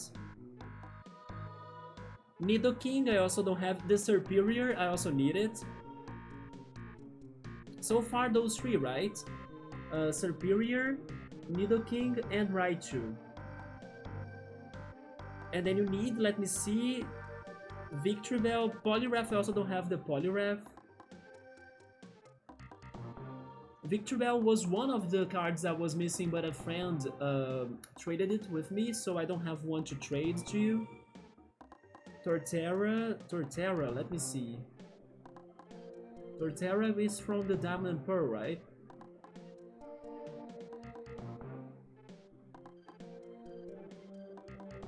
I don't have Torterra either. The Shaming. I have two of the Shamings, but I kinda needed a third one, right? For me to be able to trade it. Mamoswine? I mean, maybe I could give you one, though. It's just because that you need two cards, or you can use two cards max to add them to a deck, right? So I kind of think that I should have two cards of each number or of each type. So if I need to use them both in a deck, then I have them, and then if I have a third card, then that's available for me to trade. Let me check it more. Mamoswine. I have Mamoswine, but again, I only have two. But I think I can give you one. It's fine. So Shaming, Mamoswine, Empoleon. I think I don't have Empoleon. Yeah, I don't. Glacian. I also think I don't have it. Electivire. I have Electivire. I have two of Electivires. I think those three then, right? Electivire, Shaman, and what? And Mamoswine? Yeah. Dusk Noir. I have Dusk Noir. Two of them. Giratina. I have only one, so I can't. Rhyperior. I think I don't have Rhyperior. Yeah. Lucario. I think I don't have him either. Bastiodon. I don't have Bastiodon. I think I have four to trade to you then. Mamoswine, Electivire, Dusk Noir, and Shaman, right? Okay. Oh, you have the Hypno as well? Okay. If you have the 1-star... Hi, X5, what's up, man? If you have the 1-star variant, then you can still use it in decks. But no pressure, I understand if you want to keep to. Wait, what do you mean by that? The 1-star variant? Oh, I see, the golden star, right? That's true, but... Do they all have that? I don't think they do, but I have a Mamoswine in here. And I also have the Shaming. So good call, I can give you a Shaman and a Mamoswine, no problem. Let's start with those two then. That was a very good call. I'm going to call you for a trade then. X5, we are here trading some Pokemon cards in Pokemon TCG Pocket very quickly. Because I knew that Piero right there was addicted to it. And I never had the chance to talk to him about the cards I need or the cards he needed, so... let's do it right now.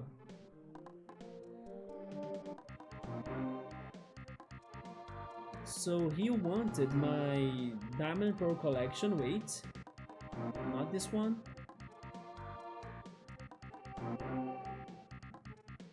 Mamoswine and Shaming, right? There he is, Shaming. Can you actually get more than one card at once? I can, interesting, so I'm going to send you 2 cards. Oh, never mind. I kinda had the feeling I could select more than one card, but it's one per time, sure. Let me send you the Shaming first.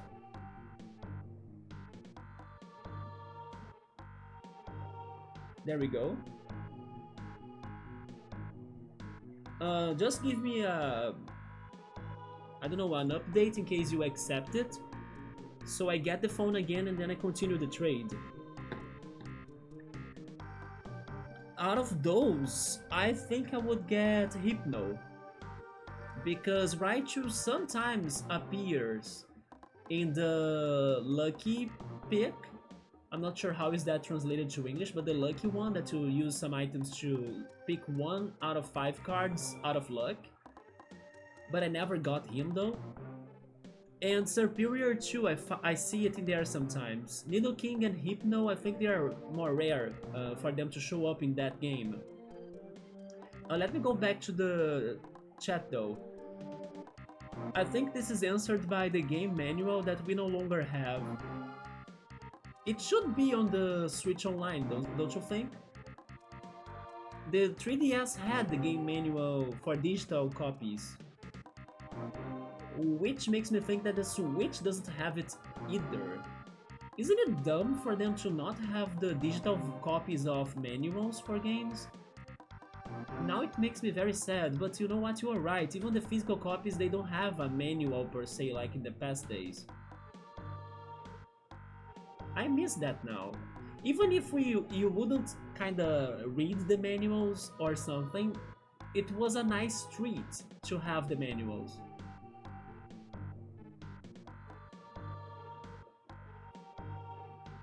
But I wouldn't be surprised if the manual gave you some basic control explanations to help out. Yeah, this is something you can learn from the game manual. Um, would you say that it's something any closer to something I have attempted so far, or I don't know, I actually have no clue of what it could be like. I'm very far from the solution so far. It is something totally unique from the things I already tried. So I'm kinda asking you if I need to go really outside of the box for what's happening or not. You're missing many 3 diamonds from the Space-Time Smackdowns. If you have the 1-star variant, then you can still use it in the decks, that's true. I am too diligent on this game, so I'm only missing new cards. Yeah, you're right, man. And you can always use the booster packs points, right? To get some points after you open them all. To get a specific card if you want. Of course, you spend a lot of points for you to get one single card, but you can always do that too to complete the older collections. Doing good, I just had dinner, nice, and now I'm trying to finish a line art for a drawing that I'm doing. Can I know more, like what you're drawing? Is it by any chance a new original character of yours? Rookie artist over here, there we go, man. It's never too late for you to start drawing. Which, by the way, you remind me of something. I will need to buy more... I'm not sure how to call this in English, by the way, but... like a board pen or pencil? Not pencil, it's probably a pen, right? You guys are going to help me. I don't know how to call this in English, but I'm going to show that to you.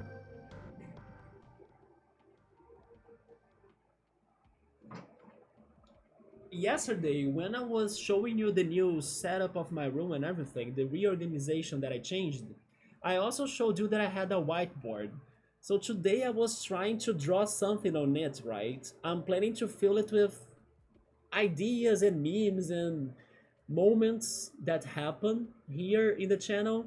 For example, if I had to write down something here, like the most memorable meme that happened from the last games we played, I totally would write down here, perspective is reality. I think that sentence was like very powerful and stayed with us for like all the other streams we played or all of the other games we played.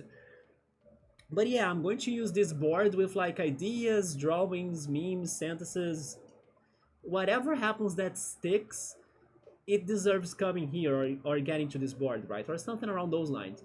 But I'll need to buy another one of this. How do you call this? Is it a pen? I'm not sure.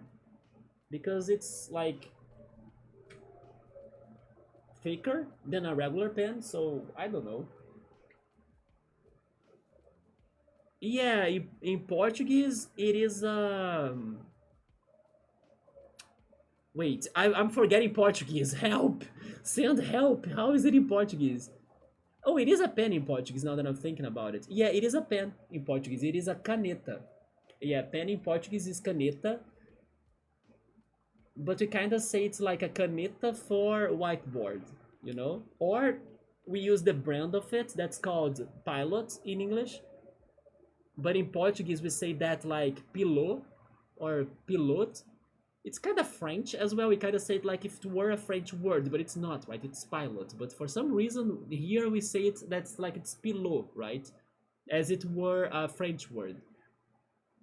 Or you can also say it is a marker, like marcador, right? Like X5 is saying. Look at it in here, marcador, right?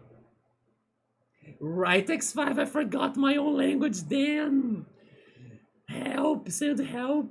Portuguesant, right?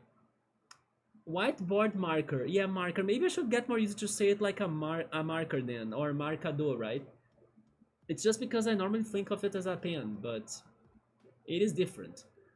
So, whiteboard marker or dry erase marker, okay. Me when forgetting how to Spanish. Does it happen to you when you are streaming in English? In the J2 channel? If you don't remember Portuguese, imagining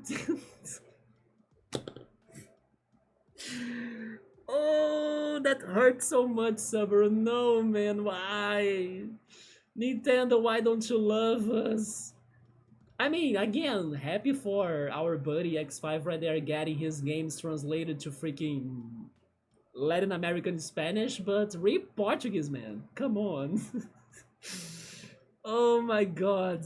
But you're right, Subber. If I can't remember Portuguese, I don't have the rights to like criticize Nintendo anymore for like not translating their games, the Pokemon Company not translating their games to my language, right? Because I can't speak it anymore either, so who am I before Nintendo to like say anything regarding Portuguese? I'm nobody now. Damn.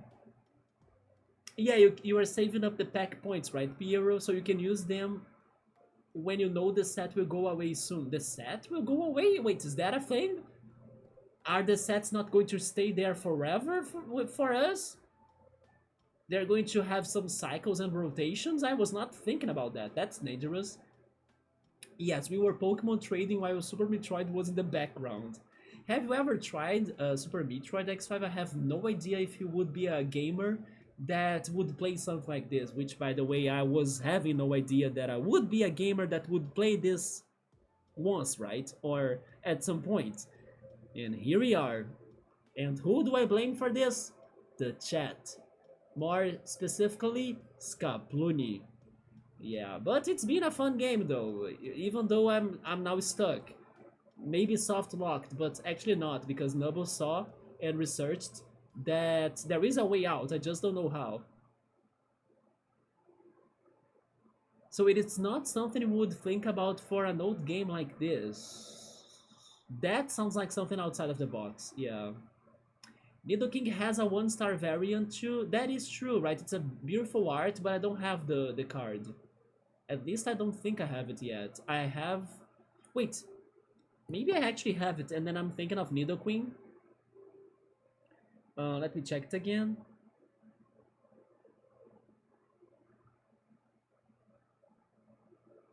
I know I have... Oh, I do. I do have the variant. But did I have 2 of those? No, I actually don't have the normal one, right? I was asking for the normal one. Yeah, I don't have the normal one, yeah. I need the normal Nidoking for my collection in here.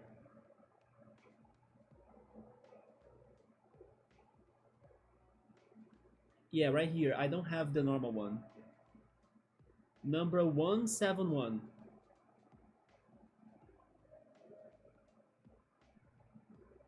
To be 100% sure, I don't open it in a pack. A whiteboard marker, yes. I need to buy the blue one because, as you can see, I couldn't complete the drawing of the urn right here. I mean, it still kind of looks like the urn, but there is a missing part. So, yeah, but that's what I could get. And then the red one is working properly, but the white marker is not. So I need to buy another one, or maybe a black color too. But yeah, I'm planning to use this eventually to like write down memes, write down phrases, sentences, and moments that we live in here together, right?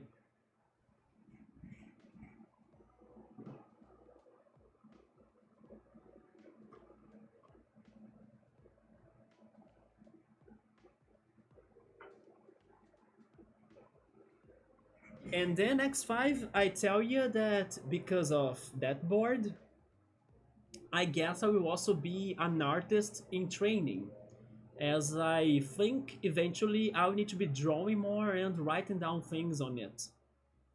Just like you are drawing right now. Let's go back to the game.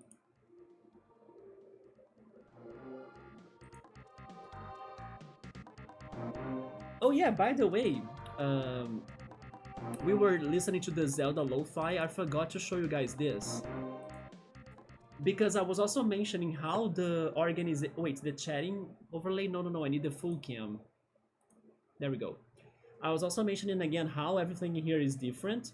But I don't know if you guys remember, but I used to have a Zelda area or section up there where the 3DS is right now. Navi down here used to be up here. And I also used to have this shirt over there, but I decided to take it out and start wearing it again. Especially because I was able to wash it with like a special component or product that helped me to remove the stains and things that it had, which by the way has been very annoying to me lately. Some of my shirts and clothes are getting stained when I put them in the washing machine or something. I don't know exactly why. So I have been trying to work to remove these stains little by little. Some shirts I was able to do it. Some other shirts I'm still struggling. But yeah, I was able to make this shirt to look new again and everything. And I decided to wear it today. But it used to be up there as part of the decoration, in case you could remember that. That was just a fun fact. But yeah, removing stains from clothes is kind of annoying when the product doesn't work, you know. But I will keep on trying. Uh, did I check everything in the chat? I think I did, right up there from the past. Yeah, there we go. So I sometimes even forgot how to English out of the blue while my brain being on English mode. I think the most funny thing about when I'm speaking in English or even when I'm speaking in Portuguese in real life is that when I'm here streaming, I'm always paying attention to what I'm saying in order to correct myself in case I say something wrong or in case I commit a mistake, right? So one of the things I say a lot when I'm in English mode is like wait. It's like when I realize that I'm committing a mistake. So it's funny that sometimes, and who knows, maybe in some more days or weeks it could be happening to my real life again. Sometimes when I commit mistakes in Portuguese, of like I say something but I mean something else, I sometimes automatically kind of want to say wait to in Portuguese.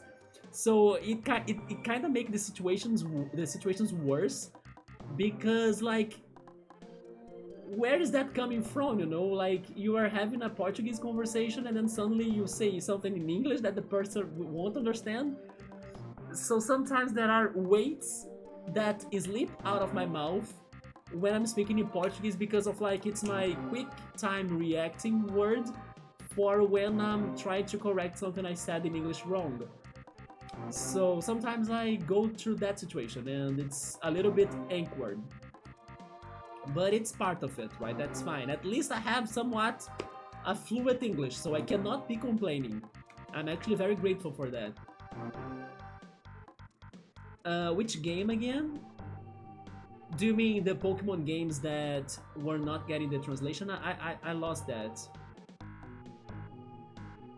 I played so few. Wait, I played so few Nintendo games. Oh yeah, I was asking you about Super Metroid. If you were ever playing this in the past, the one game that I'm playing right now, because this is out of my comfort zone, and I cannot point out if I see you as a person that would have tried this one. I actually say I actually guess you wouldn't try this franchise, but again, maybe I can be surprised.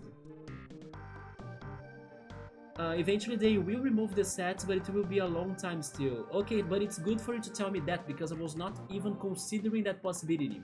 I will even let my friends know about it because maybe that's going to help them out to pay more attention to their missing cards and then definitely finish their collections from the older decks. So I played so few Nintendo games. I had the Sega Genesis. Yes, I was talking about the Sega Genesis too earlier today because it was my first console, and in January I went to a video game museum event. I think I posted a picture of it even on Discord. I'm not sure right now, but I was very happy to see a Sega Genesis in person after so many years. It was very nostalgic to me because you kind of start remembering the shape details of it that you kind of forgot, you know. And then you had the PS1. Oh, the Genesis and the PS1. Subaru was also a PlayStation player too. So probably not a lot of games. I was the opposite. I was more of a Nintendo gamer, and I only played a couple of PlayStation games, right?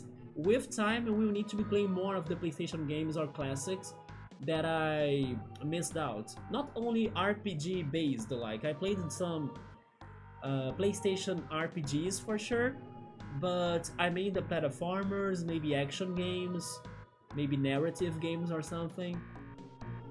Especially platforms, I would say, because the only one I really played a lot as a kid was Crash Bandicoot. I missed the Spiral, for example, or Apescape, and um, Ratchet and Clanked. You know, I missed all of those. Even Cow the Kangaroo or something. I did made a how long to beat profile with almost all of the games I remember that I played though. There we go. Um, I was checking how long to beat for some games recently. I just... Oh yes, because of Nintendo eShop and the Steam sales, right? I was kind of checking how long those games were. I like to do it when I'm buying games, so I can kind of think if the price is just. Especially when it is a somewhat longer game, right? Perfect. Remember to stretch first before you start drawing. Although, when you say that you are drawing, I'm thinking you are doing something a little bit more professional than what I'm doing. So I'm not sure if I mean, stretching is always good, but... Again, I think my drawings will be more like sketches, right? Piero has been learning more art and loving it. How has been your game development, by the way? Yesterday I made a dandelion flower and rigged the seeds to sway in the wind. Oh!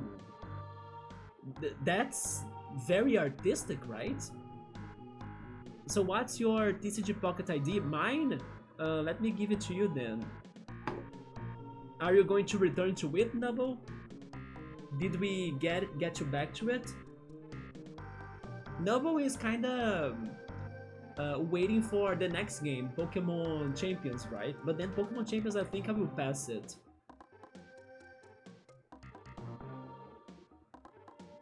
Piero has been playing Ni no Kuni. I actually have a Ni no Kuni game thanks to my friend. Right there, you can see my... Wait, my phone almost dropped. You can see my... wait, you cannot see it because of the crop of the Switch window, right? I don't have a good way to show that to you. Anyway, but basically, I was saying yesterday as well that I did this thing with my friend, that I got his account to my Switch and my account to his Switch. So basically, his digital games, I can play them, and my digital games, he can play them. And one of the games he has is Ni no Kuni, but I think he has Ni no Kuni 2. So probably I would need to find a way to play the first game before jumping into the sequel, I guess. I'm almost pretty sure that the one he has is the second one, isn't it? Let me see. By the way, now you can see some of the games I have. This one, for example, he got it thanks to the recent sale we had on the Switch. And then he wanted to use those gold coins, right? That Nintendo unfortunately is going to stop the service for the golden coins that are like a cashback when you make purchases. So you will stop getting golden coins from your purchases, from the digital ones, and from the physical copies they will only last up to 1 year after the game's release. But if the game's release is before March something, like it's before the day they said in this month, that I forgot which day was it, but they are going to be lasting up to 1 year for you to claim it. And in case you still have golden coins, you can also still spend them 1 year after the day that they are going to discontinue the service, which is this month if I'm not mistaken again. It could be in April, but I believe it was in March. But this game, he got it after he was telling me that he wanted to spend his golden coins and didn't know what to use it for. And then this is like a Zelda game. It's an indie Zelda game like. So I told him to get it, but I also got it myself. But this one, I bought it myself in a very good deal. Paper Trail, it's a puzzle. And then now he can also play it on his Switch, right? But we can also play it in here. Persona Tactica, Heave Ho is like the best game for you to play with friends, like especially couch gaming. It is amazing, like it's super fun. Mario Party Superstars, I also have the game. I got the cartridge on a very good sale last year, I think. But I have been playing it when my friends are visiting me. This one I'm playing with that friend that I mentioned when he visits me too. It is a platforming puzzle game with co-op, right? Smash Brothers, like we said yesterday. By the way, you guys still have the cropped screen, but hopefully you can see some games still. Is there a better way for me to like list this? I'm not sure. But don't worry, eventually I will show you all of the games I have, right? But the one I want to show you right now is the Ni no Kuni because we were talking about it. This is the second, right? The Wrath of the White King. Sorry, the White Witch. You know what? Maybe it is the first because it doesn't say like Ni no Kuni 2 or something. Ni no Kuni. It is the first one. The second one does have the 2 in the name. It says Ni no Kuni 2 Revenant Kingdom. So never mind. We could play Ni no Kuni when we want to. Interesting. Yeah, but it is his game. But as we are sharing the accounts in a way, then I can play it. Also, I can play Tears of the Kingdom. I was playing his cartridge of the first one, Breath of the Wild, but then I was like not really wanting to finish the game before I could bring it to stream. So now that I have a way to like bring Switch games to the streaming or here to the channel, I was like, you know what, maybe I should save the end of Breath of the Wild so I can have something blind of it by the time I play it on the channel. So I kinda even returned his game back to him because I decided not to continue playing it myself. But the sequel, Tears of the Kingdom, is a digital version, so we both can play it whenever we want. But yeah, it is a very rich list of Switch games that we kinda share right now. And that's why I wanna have a specific day of the week for us to be trying them out. Like, I thought of Saturdays, right? Switch Saturdays. But thankfully the one we have is the first one then. Let me go back to Pokemon TCG Pocket. Piero kinda accepted the trade. Yes. Let's go, give me the Hypno. Hypnotize by shaming. Wait, do I need to... Oh yeah, I need to slide it, right?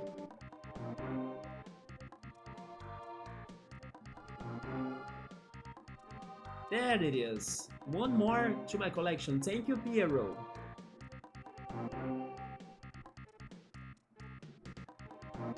So next, I'm going to send you the Mamoswine, right?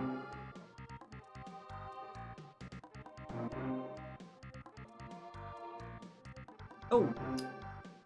Sorry, man, I forgot to send the thumbs up. I was pressing it quickly, then I skipped the thumbs up. Also, by the way, my lamp is still turned off. There we go, we have more brightness now. But let me send you the Mamoswine.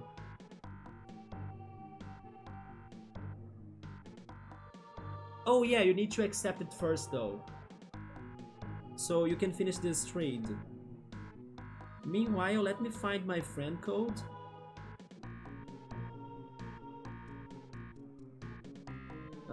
Where is it?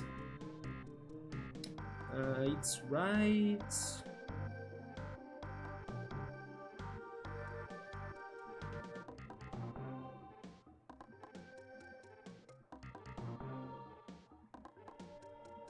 I found it.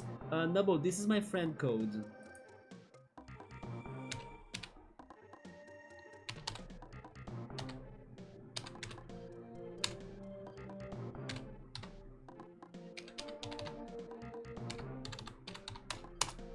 Double checking it.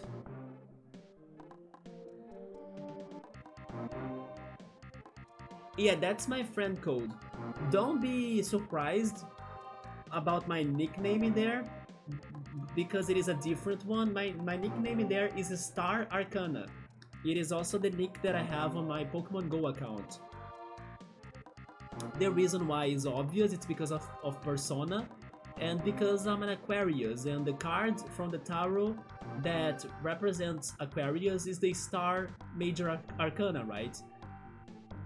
So I decided to go for that nickname, which also, by the way, is one of the highlighted Persona cards that I have right here. This right here is the Persona, I mean, it is the Star Arcana Persona card, right? The Moon card is also on the other side, but I don't know if you can see it, probably not because of the angle. But this is the Star card. Also, fun fact, here we have the Saint Seiya manga. It is the Lost Canvas season of Saint Seiya. And this manga cover has the Aquarius saint, Digel or Daggle, I'm not sure how to say his name, with the other Aquarius saint papercraft toy or model that I made or built, which is Camus. Camus, I mean Aquarius Camus, right? So I have some Aquarius sign references in my room, just to point them out to you as a curious fact. Let's go back again.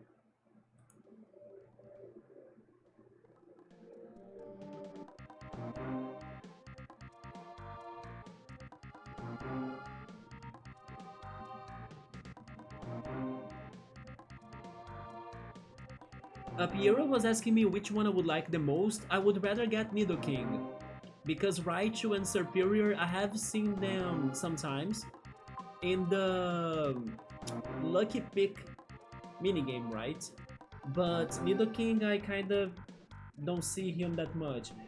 He sent me the request, okay. It's in here. There we go. Nubble, let us know in case you are looking for some specific cards that we totally can try helping you out when you need them, right? Or if you tell us. But I believe that you are going to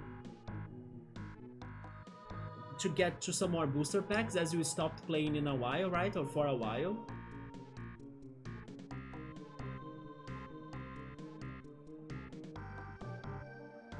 But in case you need any help, let us know that we are going to help you.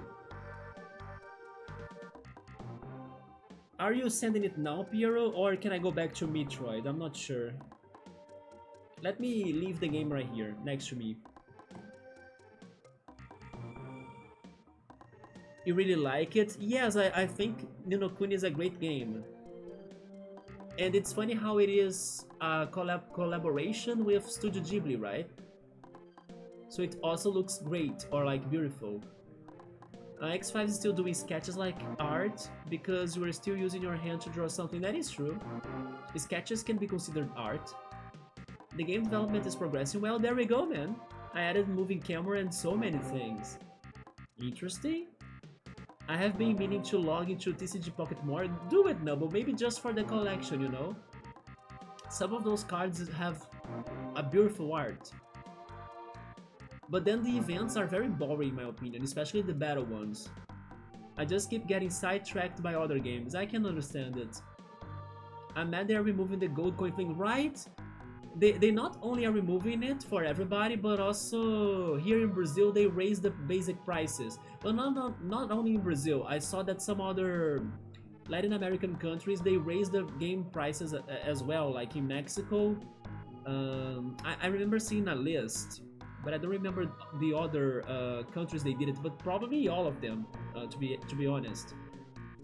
They were, of course, adjusting the dollar exchange conversion rates, but it's still, for our reality in Brazil, the games from Nintendo are already expensive and hard for us to buy them, so even if the dollar is a little bit more different than the real, which is our Brazilian currency, making the games even more expensive will really complicate for the Brazilians to like buy those games, and especially buy the Nintendo games in place of like going after the PC games on Steam that have a better price, or even Xbox games or Sony games, you know, because of the quality. Quality, I mean, with quotation marks, because it is relative.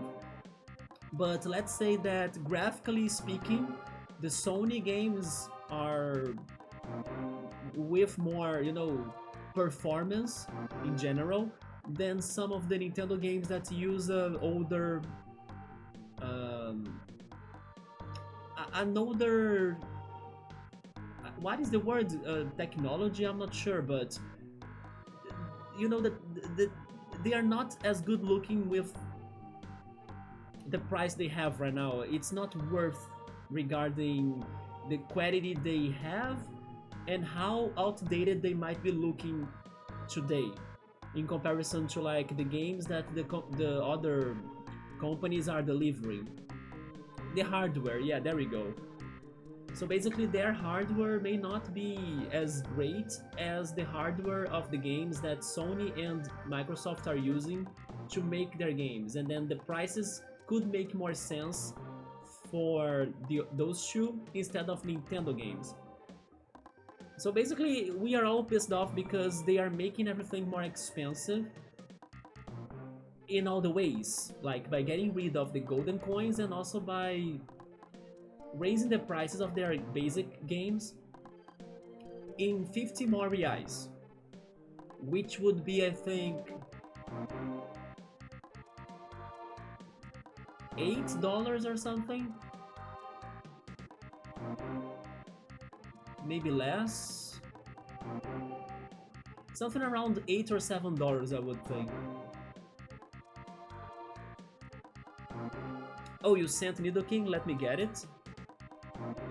I don't like battling much, so I do that instead. I have been using the auto battle thing for us to get the promotional cards, which, by the way, I'm happy that the Gibble card got to me already, so I may not need to go crazily after it, because it is the most rare promotional card in the event right now. Okay, Nidoking is in here. Let me find Mamoswine. There he is.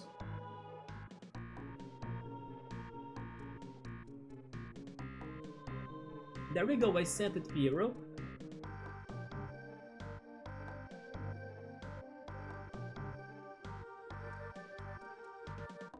Also, no worries on the thumbs up, but the thumbs up are very helpful.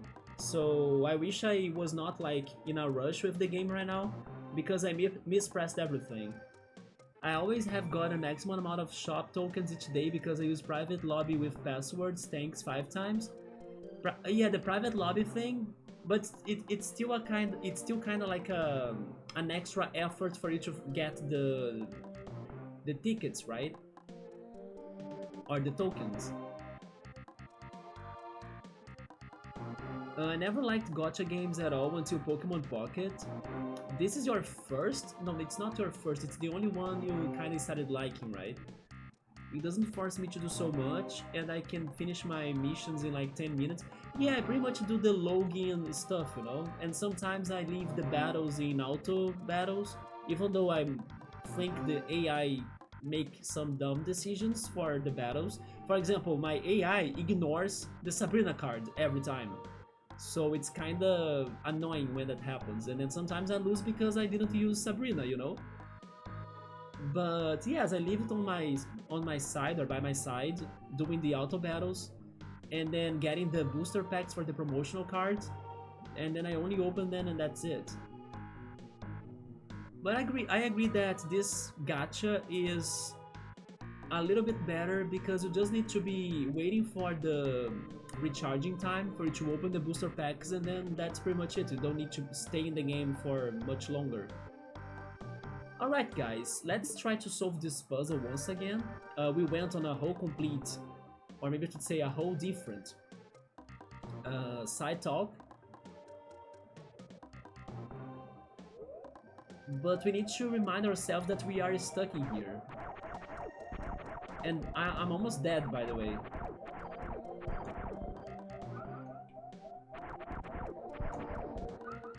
Thank goodness they are dropping some more hearts. Actually, they are being... Okay, this was not another heart, but I take another missile. Yeah, they were very... What is the word? Is it humble?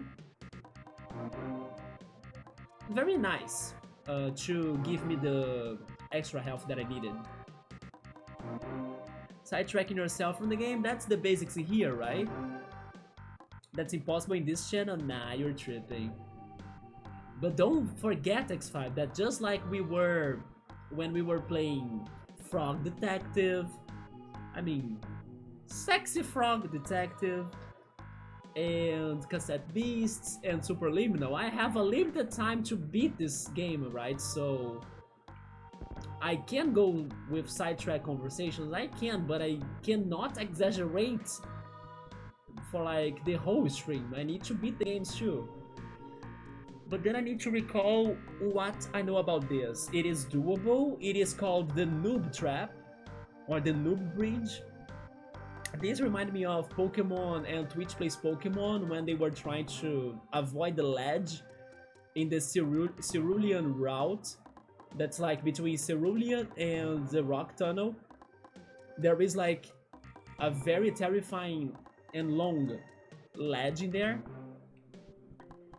that every time the character was jumping down and then they needed to restart the path to get to the Rock Tunnel. Yeah, this is a little bit like that. But then there is a mechanic that I don't know how to do. I cannot dash, right? Can I charge?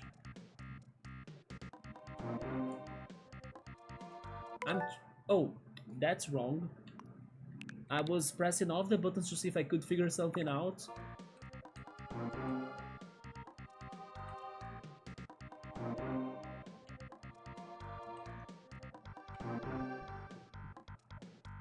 I was wondering if I could like walk slowly, you know? But I cannot do it.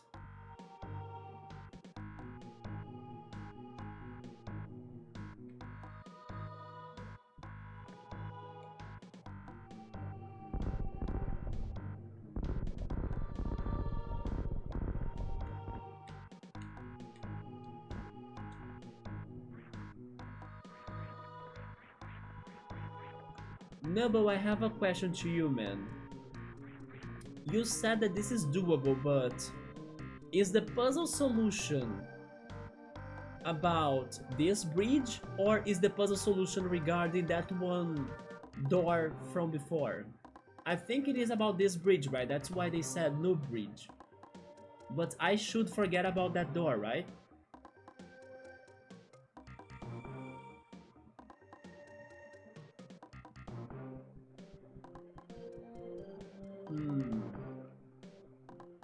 Yeah, it is about this bridge, okay.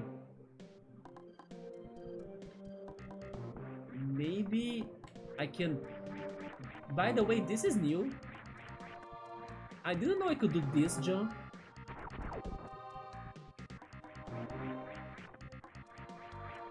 I just learned something new. It is a very high jump.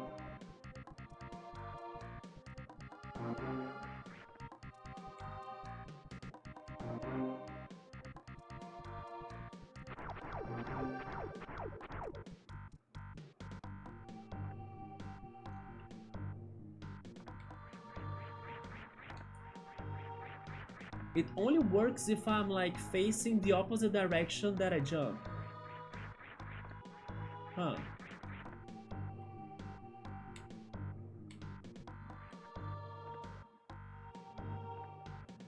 Can you destroy that sus wall on the bottom? I tried it.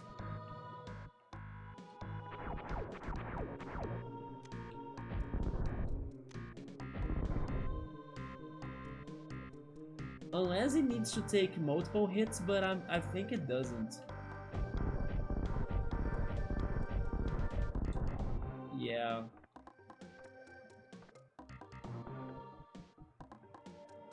If only there was a way for me to like attach myself to the floor in a way, you know? Oh my god, I pressed that again.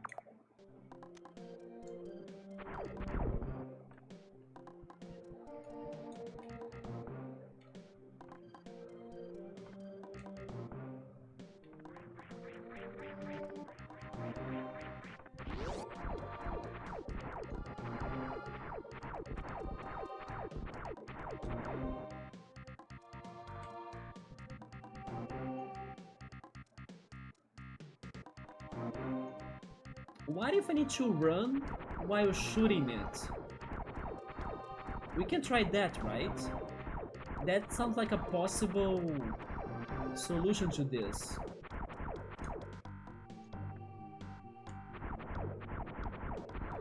Man, I was kinda hoping that was it. Because the second one is still there showing up, but it's because I haven't touched it, right? Yeah.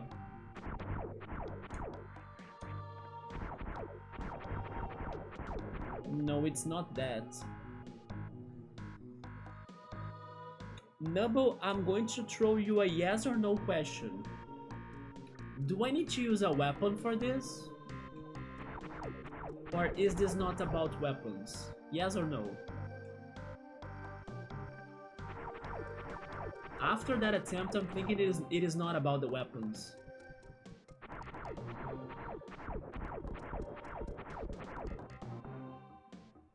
Yeah, you see, yeah, it made sense to me, because that would be the best possible answer for a weapon attempt, right? Not about the weapons, huh? Again, if only I could walk slowly, you know?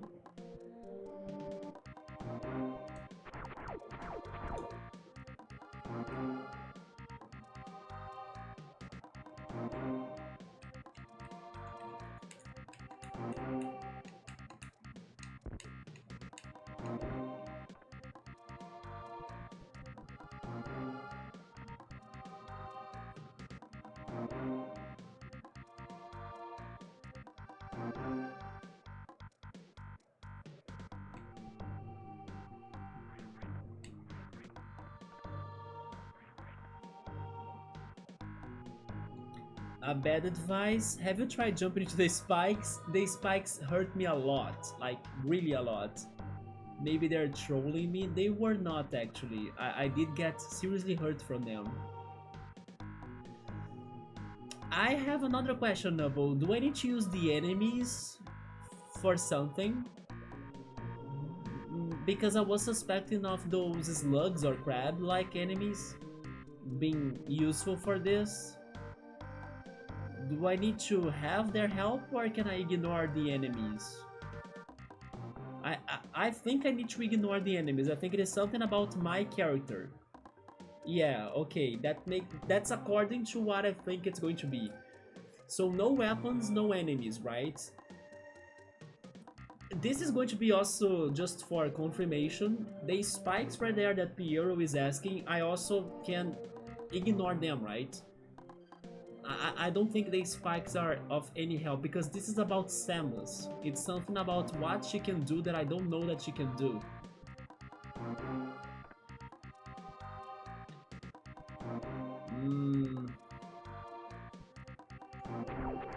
But I'm pressing all of the buttons and then I can only do what I already do, you know?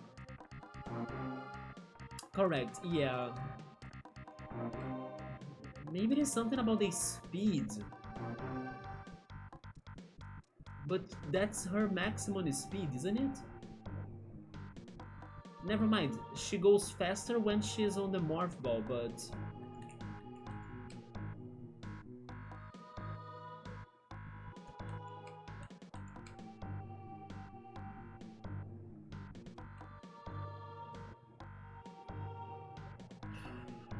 what could be? Yeah, those are the weapons, I don't need them, and then this is the boss. Samus. Is it something here? Morphing ball and the bomb.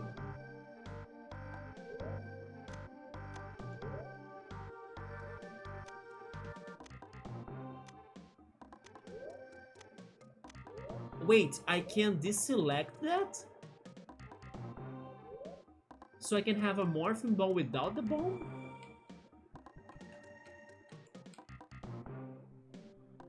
I can. Okay, I don't have the bomb anymore. But how is that any helpful, you know? But interesting, I can kinda change her armor, so... Can I deselect the morphing ball? I also can.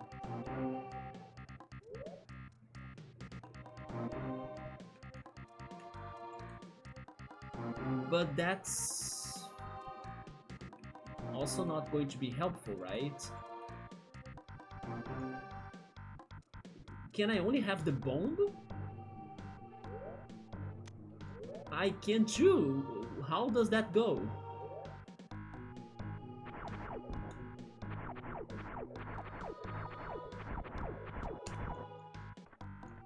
I mean, I cannot send the bomb.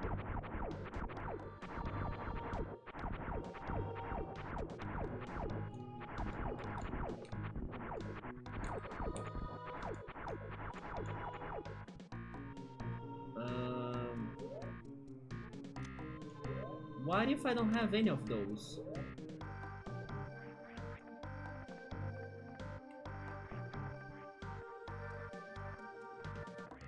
What about this tiny crazy jump, like a hop? I mean, it is worth a shot, but I think I can easily get to the spikes by doing this. Yes, I will totally hit the spikes, right?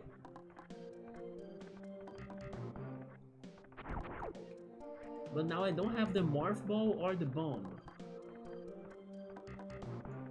I will try this hopping, but honestly, I think I will die. Yeah, it's... Unless I really press the A button like crazy, but...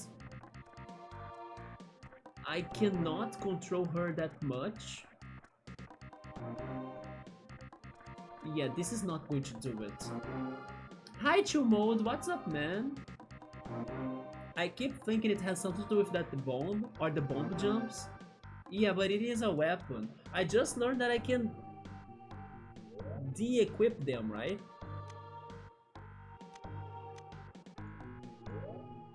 But then I didn't see anything new that could be helpful after doing it. Games don't play back then. No memory card, 6 buttons to work with. Yes. And believe me when I say that 6 buttons is enough. More than enough for it to work with. Like, I'm completely lost with the controls of this game. This is Nintendo 2 mode. It is Super Metroid.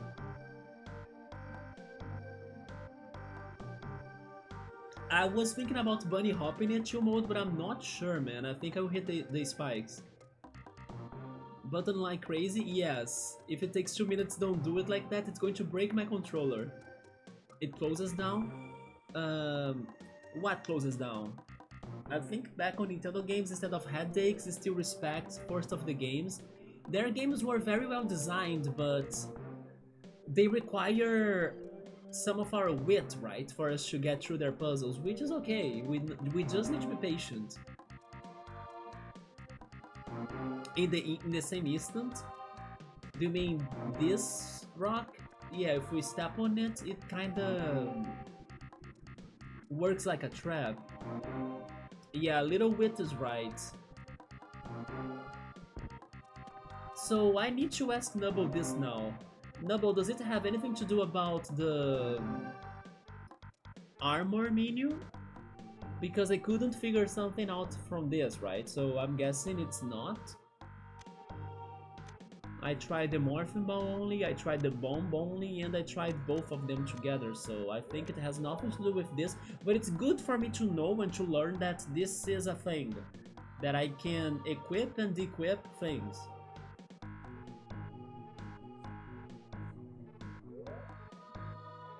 Can I warp? Remember when I started the stream and I was wondering if I could warp things, but I think I can't. What is that M right there? The S is for save point, the missile icon is for like a missile supply area for you to recharge it. But the M right there, I'm not sure what's that for. Nothing for the menu? Man. So it is a very basic ability then. Have I been any close to figure it out, Nubble? The only new thing I learned was this crazy jump, right? Oh, M was for that map room? Okay, okay, okay, that's good. You just realized you need food, get something to mode, yeah. It is 2:40 a.m. in there, go get something to eat, for sure. Just like yesterday, I ate some sandwiches before the stream. You guys know that I always eat the same things every day mostly, right? So after the stream, I'm going to eat some cereal. I also wanted to eat an orange yesterday, so I did it. As I was kinda wanting to eat something juicy. And I didn't make like fruit juice either yesterday or today, so you know what, maybe after the stream today I will also eat another orange. Also because of the heat that we have here in Brazil, but when I was out to play Pokemon Go, I gotta admit it had a very good wind or breeze from the ocean that the day was very comfy. Yeah, it was a still hot and warm day, but the wind was like doing a very good job. It was a very nice day, so I'm kind of glad that I went out today. And then we had some legendary birds from Kanto raids in Pokemon Go. We did an Articuno and a Moltres, yeah. Also, hi Finn, welcome, good to see you. Time for me to drop in again. Wait, is Churn still around? Who's Churn though? Who the hell is Churn though? I don't even know who's that. I make 4 sandwiches in a batch and store them in a Tupperware in your fridge. Peanut butter jelly. I actually have peanut butter, but I think the peanut butter from Brazil, or at least the ones I tried, their qualities are not very good. I have the feeling the ones you might find in the US or in other countries will have better quality. Oh, Subaru? Yes, you did say that very wrong though. I will be honest to you, Finn. The only thing I thought about Churn was like Chernobyl or something, so I was like, wait, is he asking if somebody very toxic is still around or something? I was completely lost in here. Yes, Subaru is still around. He's probably lurking right now or not chatting, but he's here. Definitely, he's still around. Oh, okay, but don't worry, yeah, Subaru. And then peanut butter, bean salad. Oh, a bean salad? I wonder why bean salads are not, let's say, that common or popular in Brazil, because beans are super...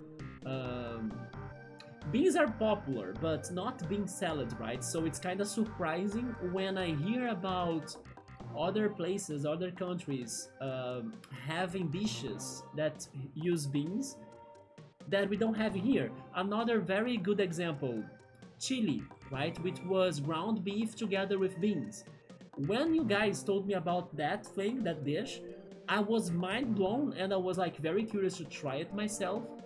And then I finally had the chance to do it in one of the traditional June parties we have here. And then I was like, oh, this is chili? I need to try it. And then I actually liked it a lot. But, you know, it was that day that I found it and never again. So it's mind-blowing to me that we love beans. We eat beans for lunch every day with rice. But we only have, I don't know, the cooked beans. Basically, we don't have like sweet beans or bean salad like you were saying. You can find it, yes, but it is a very uncommon and rare ingredient for you to add in salads. We normally go for other things. Maybe also because we do have a large variety of ingredients available thanks to like the tropical jungles of Brazil, right? So a lot of fruits, a lot of vegetables, a lot of roots as well, like the manioc root or cassava or yucca, right? Yucca root.